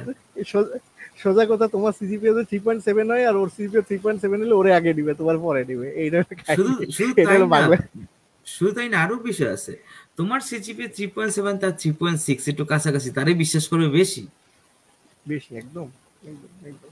এটা যেমন আরো বড় সমস্যা।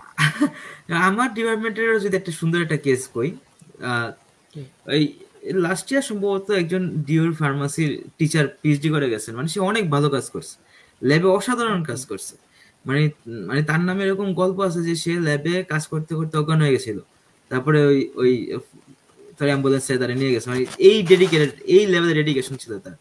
সে ডিওর ফার্মাসি সম্ভবত টিচার, আমি তার নামটা ঠিক মনে নাই বা বলা উচিত না এখানে। তো মানে সে তার এই লেভেলের ডেডিকেশনের পরে বুঝলি, মনে কর আমরা যে বছর আসছি তার আগের বছর ডিও থেকে 2জন চান্স পেয়েছে, মানে মানে তার এদি বিশ্বাস করছে যে ঢাকা ইউনিভার্সিটির একটা মানদণ্ড আছে এবং সে একটা অ্যালামনাই খুব অসাধারণ কাজ করছে, এবার ঢাকা ইউনিভার্সিটি স্টুডেন্টদের আমরা ফান্ড দেবো। দেন আমাদের সাথে যে আমি একমাত্র সাস্টের, বাকি দুজন ঢাকা ইউনিভার্সিটি তো তো নিল, সামনে এবার ঢাকা ইউনিভার্সিটি 5জন নিচ্ছে, মানে 5জন একটা সময় 5জন আর 4জন, চারজন চারজন মনে নিচ্ছে, মানে আমি যতটুকু জানি পর্যন্ত যারা মতে 4জন স্টুডেন্ট ঢাকা ইউনিভার্সিটি সামনে এবার একই ডিপার্টমেন্টে চান্স পাচ্ছে, বিভিন্ন ডিপার্টমেন্টে ঢাকা ইউনিভার্সিটি ধরা আমার ডিপার্টমেন্টে চান্স পাচ্ছে। এটা বিশাল, মানে এটা কোথা থেকে আসছে, এইটা কোথা থেকে আসছে, এটা হচ্ছে তাদের অ্যালামনাই রেপুটেশন থেকে, তাই না? তাদের যে ইউনিভার্সিটি স্টুডেন্ট নিলে পরে আমাদের দেখি তারা ডেডিকেটেডলি কাজ করে বা তারা ডেডিকেটেডলি ল্যাবে থাকে বা সবকিছু তাদের একটা আউটস্ট্যান্ডিং পারফরমেন্স আছে, আমাদের রিসার্চে খুব কন্ট্রিবিউট করতে পারবে এরকম, তখন বিষয়টা এরকম হয়। এখন মনে করে যে মানে যদি ইনসাল্ট করা উচিত না, মনে করো ধর এক্স বিজ্ঞান ও প্রযুক্তি বিশ্ববিদ্যালয়, এটা তৈরি হয়েছে মনে করো 3 বছর আগে, তুমি প্রথম গ্রাজুয়েট, 3 বছরে প্রথম গ্রাজুয়েট বা 4 বছর আগে, তো 4 বছর আগে তৈরি হয়েছে, তুমি প্রথম গ্রাজুয়েট বা তুমি প্রথম ব্যাচ, তো তুমি কিন্তু এইটা পাবা না, এই সুযোগটা তোমার জন্য না।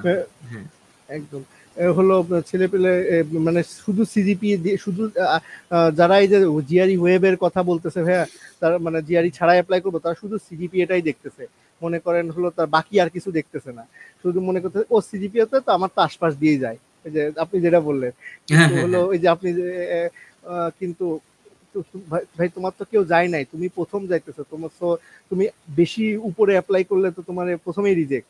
আমার এক পরিচিত আছে খুব ভালো, কিন্তু ওর ইউনিভার্সিটি থেকে হলো অত বেশি কখনো এখনো যায় না, হয়তো 2-4 জন গেছে, এমনি সেলফ ফান্ডে যায় অনেকে, বিভিন্ন কোর্স ওয়ার্ক করতে যায়, কিন্তু হলো ফান্ডেড অ্যাডমিশন 2-4 জন, হাতে গোনা 4-5 জন। সো এ হলো অ্যাপ্লাই করছে রুট গার্ডস, তারপরে হলো আপনার হলো সে কি যেন বলে ইউমাস এমহাস, তারপরে হলো ওই যে আর কি আপনারটাই করছে ভাই, আপনারটাই কম্পিউটার সায়েন্স অ্যাপ্লাই করছে, বুকে পাঠা দেখেন। আমি জীবনে সাহসী করবো না ভাই, ভাবছাই বাড়ি যাই, সে সাইরাকোজিতে অ্যাপ্লাই করছে, হলো যা হয় তাই হয়েছে, অ্যাডমিশন মানে 2-3টা পাইছে, কিন্তু হলো হলো তবে সান অ্যান্টোনিও টেক্সাসে মনে পাইছে, কিন্তু ফান্ড কেউ দেয় না, এইরকম ঝামেলা হচ্ছে, বুঝতে হবে নিজের মানে নিজেকে ভালোভাবে জাজ করতে হবে। এখন আমি এই 4টাতে পড়তে মানে অ্যাপ্লাই করছি, আমার অনেকে মানে আমি আসলে অনেকে আমার বলছে যে এইগুলো তার একটু বেটার করতে পারতো না, আমি বলি ভাই আমার দরকার নেই, আমি যা পারি। আমি ওদের প্রোফাইল দেখে বুঝছি যে এর প্রোফাইল আমি এর সাথে আমি এখনই যে কাজ করার মতো যোগ্যতা আমার নাই, মানে অনেক পেপার টেপার দেখছি আমার সমস্যা হচ্ছে, কিন্তু এদের এইসব জায়গায় আমার মন।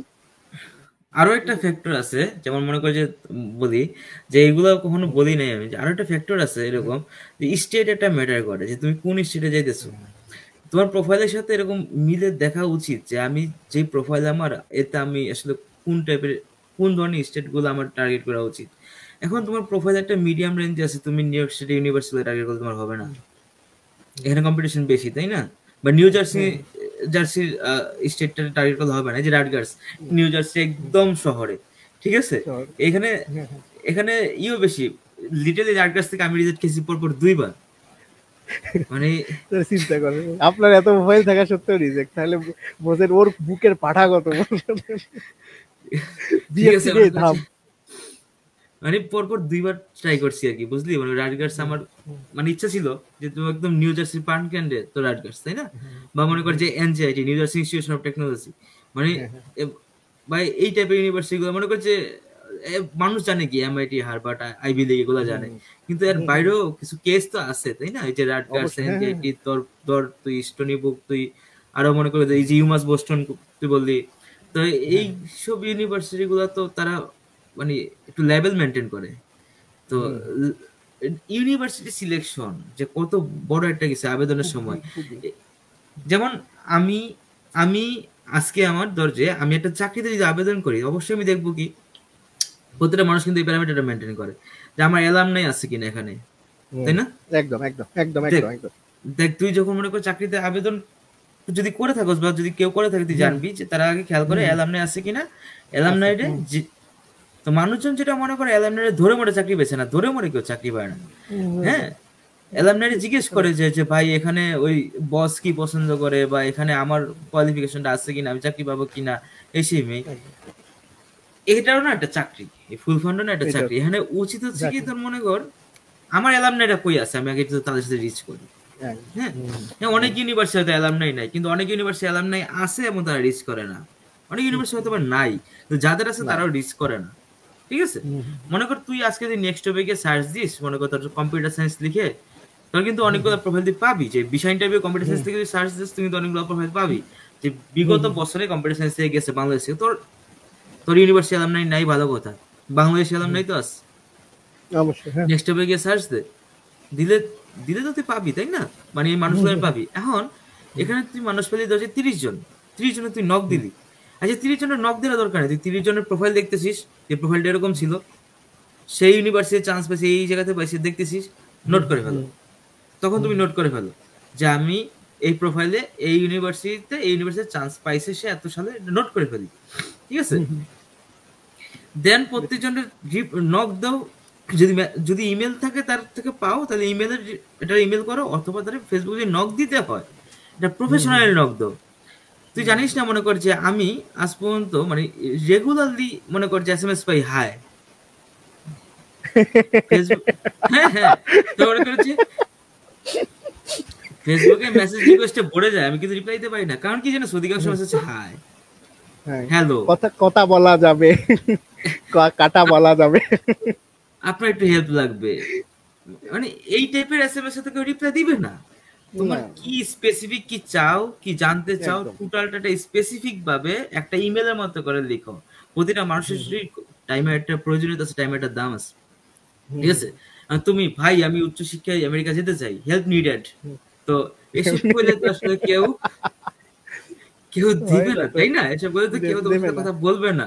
হ্যাঁ, যে আমি হুম, ইভেন ইফ আমি এটাও দেখছি, একটা মেসেজ তোকে বলি, want to go to USA, urgent suggestion needed. ঠিক আছে, মনে করছে, অর্ডার ইম্পারেটিভ ভয়েস। ঠিক আছে, মনে করছে এই টাইপের দিলে তো হবে না, তো তাদের সাথে তুমি না না না, একটা একটা সাবলীল মানে ইমেল যেমন আমরা লিখি, ঠিক সেম ভাবে লিখে একদম। তুমি তাদেরকে তার সাথে যোগাযোগ করো। দেন তাদের থেকে জানো এখানে পার্সপেক্টিভ গুলো কি, তাদের থেকে জানো যে কোন কোন প্রফেসররা এবার স্টুডেন্ট নিতে চাচ্ছে, কোন কোন একদম। প্রফেসরে কিসে কাজ করে, তাদের থেকে তুমি ততটা সহজে পাবা। নিজে প্রফেসরের 2-3টা পেপার পড়ে, 4-5টা পেপার পড়ে না, জীবন বের হয়ে যায় আসলে জানতে যে প্রফেসর কিসে হুম, ইন্টারেস্টেড, জীবনটা ইন্টারেস্টেড বের হয়ে একদম। যায়। বরং একজন মানুষের সাথে যদি জানা যায়, তুমি সেভাবে অ্যাপ্রোচ করো, তার সাথে কথা হুম, করার জন্য সেভাবে অ্যাপ্রোচ করো, কমিউনিকেশনটা হুম, বিল্ড আপ করো। আমাদের স্টুডেন্টরা তো কমিউনিকেশন বিল্ড আপ করেই না, তারা শুধু যে বই পড়লাম, সিজিপিএ পাইলাম, নমস্কার, শেষ। না, যে এইভাবে করলে তো চলবে না, আসলে এইভাবে করলে তো চলবে না।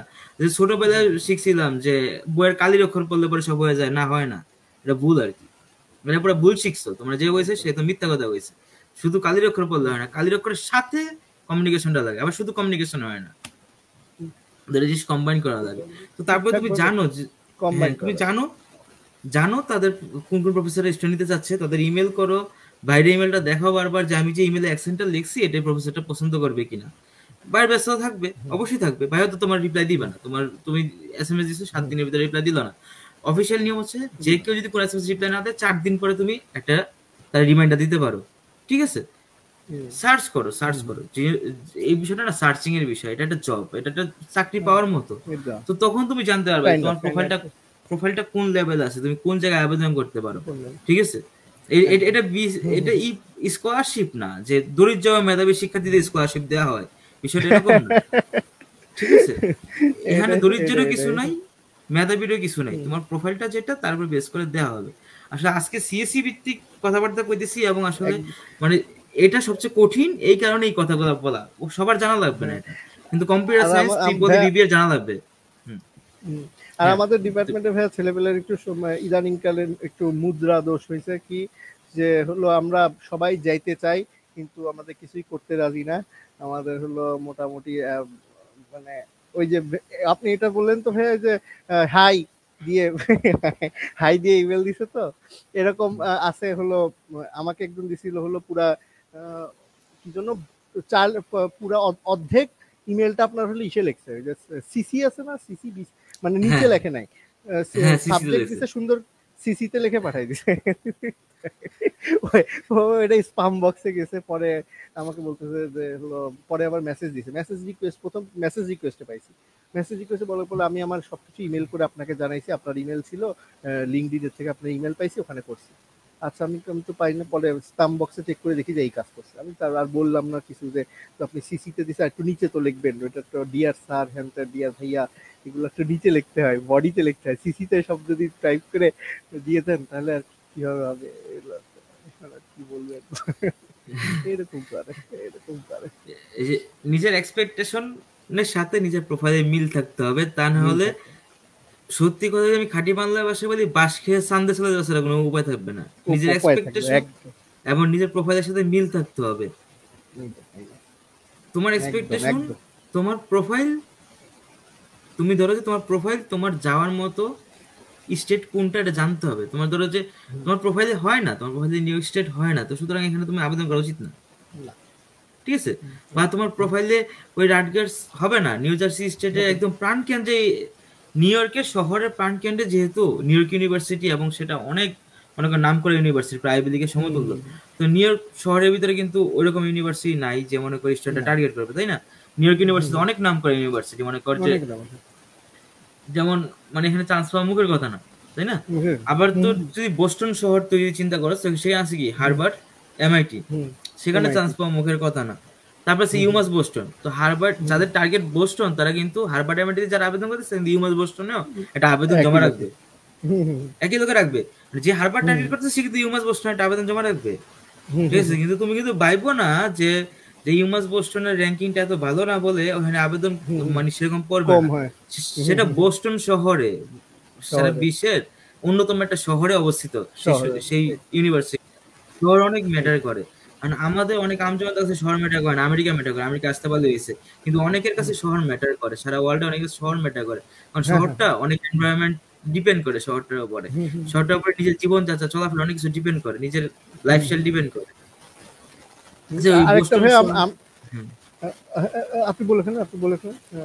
তারপর যেটা বলতেছেন, তো নিউ জার্সি একদম প্রাণ কেন্দ্রে রাটগার্স এবং এনজিআইটি, ঠিক আছে, এগুলোতে অনেক আবেদন পড়বে, কারণ এটা বড় শহর এবং নিউ ইয়র্কের ঠিক পাশেই, তোর 15 থেকে 20 মিনিট লাগে ড্রাইভ করে যাইতে। আর নিউ ইয়র্কের লাইফ, নাইট লাইফ যেটা মনে কর, সেটা তো মনে কর সবার কি কম লোভনীয় একটা বিষয়, যে নিউ ইয়র্কের আশেপাশে থাকতে পারাটা, তাই না? নিউ ইয়র্ক শহরের আশেপাশে থাকতে পারাটা, তো মনে করছে এসব জায়গায় আবেদন করার আগে একটু নিজের প্রোফাইলটা সম্পর্কে একটু ভালো আইডিয়া রাখা উচিত, যে আমি এগুলোর জন্য উপযুক্ত কিনা, এটা সত্য।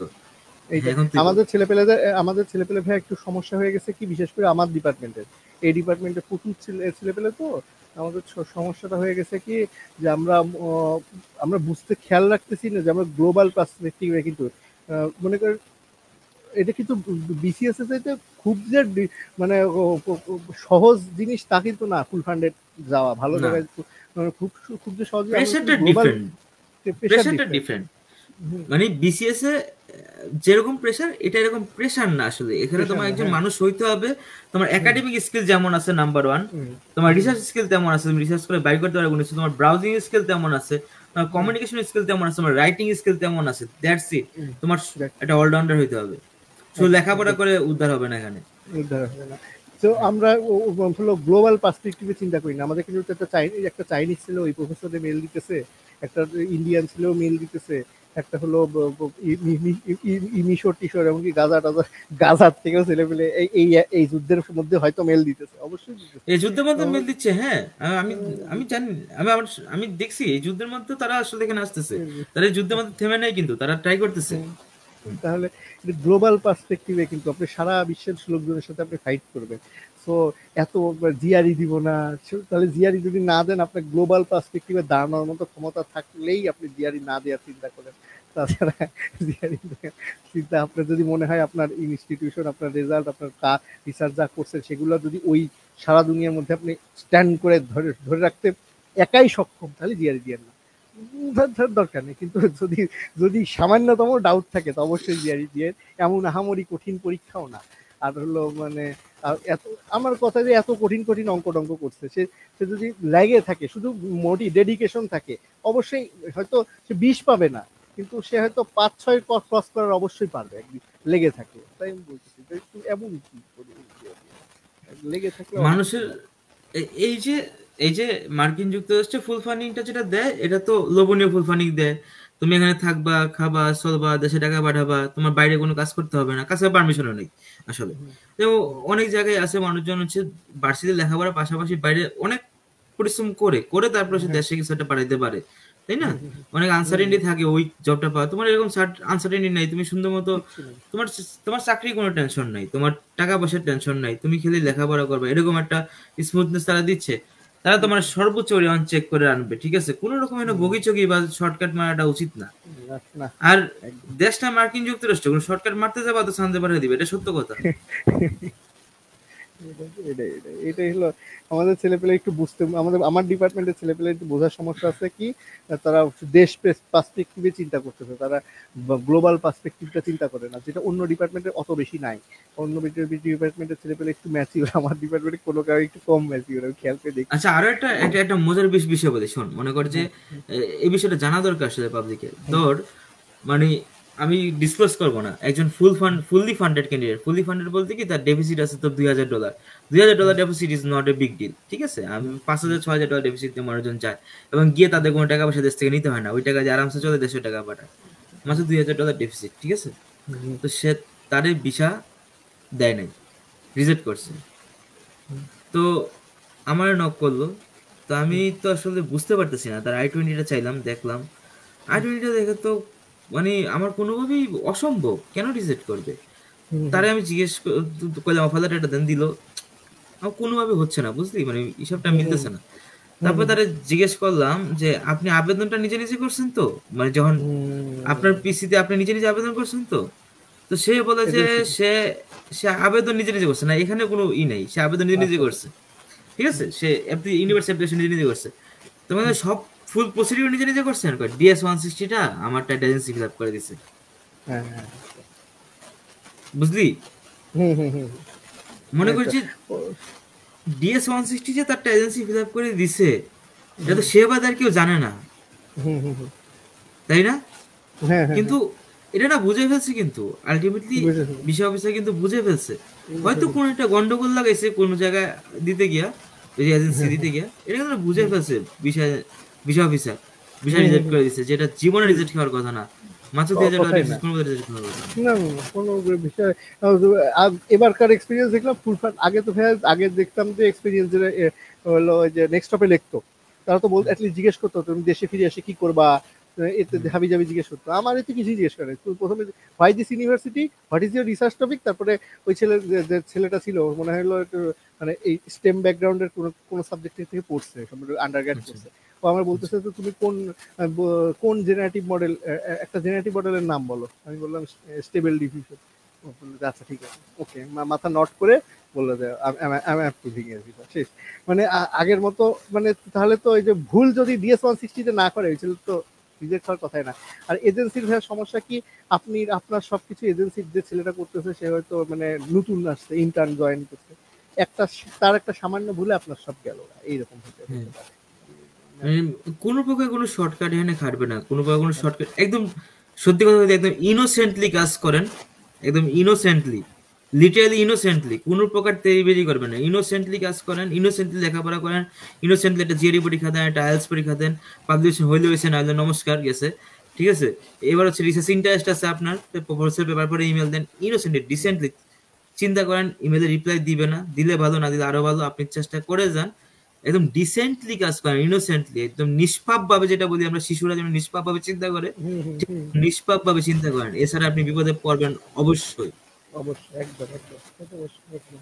সে হলো ভাইয়া এজেন্সি দিয়ে একটা শেষ বলি, হ্যাঁ, যে হলো এজেন্সি ওয়ালারা অনেক কিছু এবার ইন্টারভিউ দিতে, এখন কিন্তু রিজেকশনের হার ভয়াবহ বেশি, মানে অ্যাপ্লিকেন্টও বেশি আর রিজেকশনের হার বেশি। তোর ফুল অনেকে টাইম, সেলফ ফান্ড অ্যাপ্লাই করতেছে, আমি আমি যতটুকু জানি আর কি, অনেকেই সেলফ ফান্ড অ্যাপ্লাই করতেছে, বুঝলি, হুম হুম, মাস্টার্সে বা আন্ডারগ্রেড আসার জন্য। হ্যাঁ, হ্যাঁ তবে হ্যাঁ বল।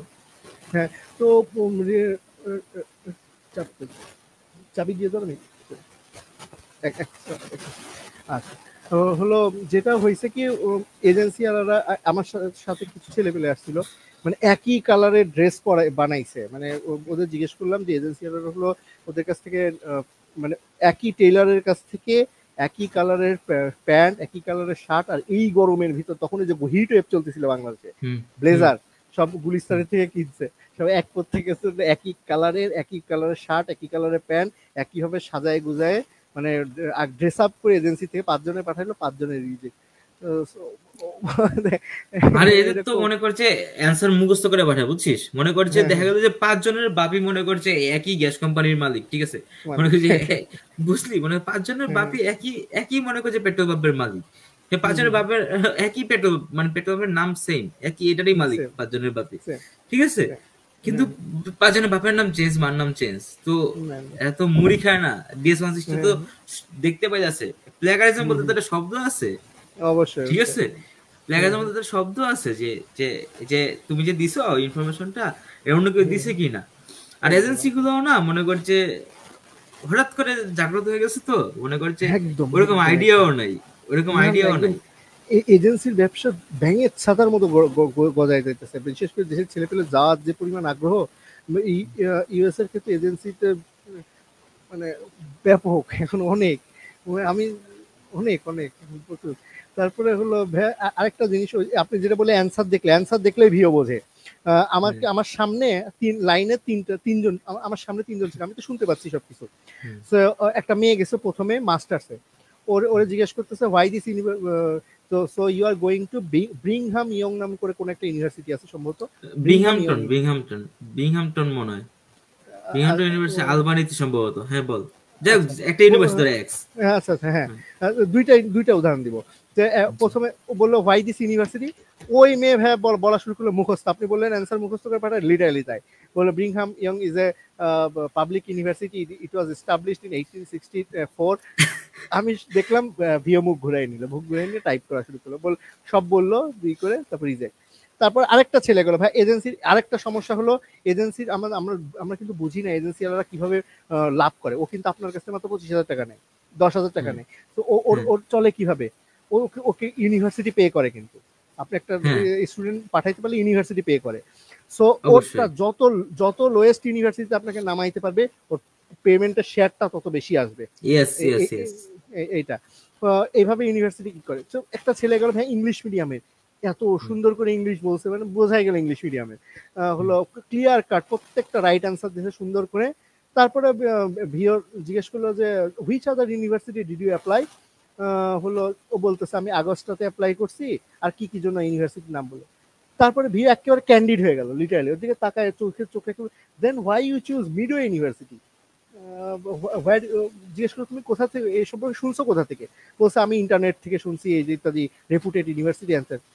যে রেপুটেড বলছে তখন ভিও চাইনিজ টাইপের একটা ভিও ছিল, চাইনিজ হুম, মঙ্গলয়েড দেখতে। তো হুম, হলো উনি বলতেছে যে হলো কি জন্য, I have lived 27 years in US, never heard of this university, I have never heard of this university, যে লিটারালি মুখের এইরকম, never heard of this university.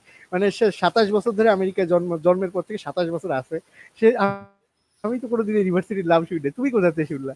সে এখন ওই ছেলে কি জন্য বললো, sorry I can not approve this না। ওই ছেলে সব ভালো, ফ্যামিলি ব্যাকগ্রাউন্ড ভালো, সব ভালো, ওরা এমন একটা ইউনিভার্সিটি ধরাই দিছে যেখান থেকে তাদের লাভ বেশি আছে। So, এই কারণে ভিসাটা রিজেক্ট হয়। মনে করছি অ্যাপ্লিকেন্টের উদ্দেশ্যে আমি একটা কথা বলতে পারি, তুমি এজেন্সির মাধ্যমে যোগাযোগ করে তুমি লন্ডন যাও, ইউকে যাও, তুমি হুম, সুইজারল্যান্ড যাও, তুমি সেনজেনের যে কোনো দেশে যাও, তুমি এশিয়ার যে কোনো দেশে যাও, অস্ট্রেলিয়া দরকার পড়লে তুমি অস্ট্রেলিয়া যাও, কানাডা যাও, আমেরিকাতে এজেন্সিতে আবেদন করো না। করে একদম নো, একদম। আমেরিকাতে না। তুমি দুনিয়ার সব জায়গায় যাও, দরকার পড়লে তুমি তুমি শনি ইউরেনাস নেপচুন গ্রহতে যাও এজেন্সিতে, ঠিক আছে, কিন্তু আমেরিকাতে না। ঠিক আছে, এটা এটা অনেক সেনসিটিভ, এরা অনেক হুম, সেনসিটিভ, এরা অনেক ডিপ্লোম্যাটিক, এবং এরা এরা কোশ্চেন করার মাধ্যমে বুঝে ফেলবে আসলে তুমি কি। এরা মানুষদের নিয়ে না অনেক রিসার্চ করে, বুঝলি, বিশ্বাস করে, মনে করছে মানুষদের নিয়ে রিসার্চ করে, এই ইমিগ্রেন্ট নিয়ে মানে এদের অনেক গবেষণা, কারণ এই অনেক বলছে। এই ইমিগ্রেন্ট তো সামলায় রাখতে হবে, তাই না, ইমিগ্রেন্টের জায়গায় হুম, ক্রিমিনাল হুম, চলে আসতে তো হবে না। তো হুম, হুম, ইমিগ্রেন্টদের হুম, নিয়ে না এদের অনেক গবেষণা আছে, কোন দেশে তবে ইমিগ্রেন্টরা কোন ভাবে হাবিজাবি করে সবকিছুই তাদের কাছে তথ্য আছে, তার খুব জান। সুন্দরভাবে এই গবেষণা তারা করে রাখছে। তো হুম, সুতরাং হুম, হুম, আমেরিকাতে না, হুম, তুমি যে একদম কোনো দেশে তুমি ট্রাই করো, আমেরিকাতে হুম, না, যে আমেরিকা কোনো দেশে ট্রাই একদম। করো, এখানে না। এখানে যেমন দেখ, একটা মজার বিষয় বলি, হুম, দেখে যে স্পাউসের ওয়ার্ক পারমিটটা প্রথম বন্ধ মানে নাই, কিন্তু আমেরিকা থেকে শুরু হয়েছে, স্পাউসের ওয়ার্ক পারমিট নাই। যে তোর হ্যাঁ, F2 ভিসা যদি কেউ আসে, তোর স্পাউস যদি আসে, সে কিন্তু ওয়ার্ক হুম, পারমিট পাবে না, মানে সে কাজ করতে হুম, পারবে না। হুম, ইভেন ইফ এই যে যারা F1 এ আসে, তারা কিন্তু ওয়ার্ক পারমিট নেই, হুম, ইউনিভার্সিটির বাইরে, ইউনিভার্সিটির ভিতরে কাজ করতে করতে পারে, বাইরে ওয়ার্ক পারমিট নাই। এই যে হুম, এই জিনিসটা যে বন্ধ করছে, এমন ভাবেই করছে দেখ, হুম, হুম, তুই এখন কিন্তু মনে করছিস তোর স্পাউস ওয়ার্ক পারমিট নেই, তুই কিন্তু অন্য কারো স্পাউস ধ্যান নিয়ে আসবি না। হুম। নিয়ে আসলে বুঝছিস হলো বিষয়টা? আপনার আপনার মতোই আরেকজনকে নিয়ে আসবেন। বুঝলি বিষয়টা? হ্যাঁ, বুঝলি হ্যাঁ, সেটা হ্যাঁ, মনে হ্যাঁ, করছে, হ্যাঁ, তো স্পাউসে যদি ওয়ার্ক পারমিট নাই, তুই কিন্তু অন্য কারো স্পাউস দেখে নিয়ে আসবি না। এই যে মনে করছে হুম, এরকম চলবে না, মনে করছে হ্যাঁ, আহ, কারণ এই বিষয়ে তো লাভ নাই, এই বিষয়ে তো লাভ নাই, মনে করছে তোর লাগে কেউ কন্ট্রাক্ট ম্যারেজ করলো যে তুমি আমি তোমার স্পাউস হুম, হবো, ওখানে যাবো, হ্যাঁ, হ্যাঁ, তার তো কোনো লাভ লাভ নাই, সে তাই সেখানে কাজ লাভ করতে নেই, পারবে না। পারবে না, ঠিক আছে, একদম একদম। তো সুতরাং এই জিনিসটা এখানে কিন্তু ইউকে। ইমিগ্রেশনের, হ্যাঁ, ইউকে রিসেন্টলি বন্ধ করছে, রিসেন্টলি আন্ডারগ্রেড স্টুডেন্টটা বন্ধ করছে, কিন্তু মাস্টার্স আর পিএইচডিটা আছে। এটা কিন্তু খুব সুন্দর একটা ক্যাপচার করছে যে এই জায়গায় না খুব ভালো। অনেক অনেক মনে করে যে বড় একটা পার্সেন্টেজ অফ ইমিগ্রেন্ট না 2 নাম্বারই করে, যে মনে কর যে আমি আমার বউ হিসেবে দেখালাম একজনকে, নিয়ে আসলাম, তার থেকে একটা অ্যামাউন্ট নিয়ে নিলাম, এবার সে তার মতো কাজ করলো 5 বছর। হুম, হুম, ঠিক আছে, মানে এই জায়গাটা না সুন্দর করে বন্ধ করে দিচ্ছে। বন্ধ করে দিয়েছে। এটা খুব এই জিনিস আছে, হলো বিশেষ করে সিলেটের বিভিন্ন ওইদিকে অনেক আছে। ওই যে হয় অনেকে থাকার নাম বললাম না, ভুলে গেছে, মাফ করে দিকে কাট কাট। আল্লাহ, ওকে, আল্লাহ। হ্যাঁ, অনেক কথাবার্তা বলে ফেলছি, বুঝলি, মনে কর আজকে হ্যাঁ, হ্যাঁ, আমাদের প্রায় 1 ঘন্টা 40 মিনিট ধরে আমরা হ্যাঁ, মনে করছে এই মেলা কিছু ডিসকাস করছি। আসলে হ্যাঁ, আসলে আজকে আমি অনেক, আমি নিজে এক্সপোজ মানে এক্সপোজ হয়ে গেছি মাঝখান থেকে, মনে কর যাই হোক, যদি ক্যান্ডিডেটের লাভ হয়ে যায় তো অনেক ভালো এই বিষয়গুলো জেনে, কিন্তু জানা উচিত, এই পার্সোনালিটা একদম জানা উচিত, তারপরে আসলে আবেদন করার স্টেপ নেওয়া উচিত। তো একদম। ফারহান, তোর আর কিছু বলার আছে কিনা ক্যান্ডিডেটদের প্রতি? একদম শেষের দিকে আর চলে কি আসছি। ভাই, আর কিছু না।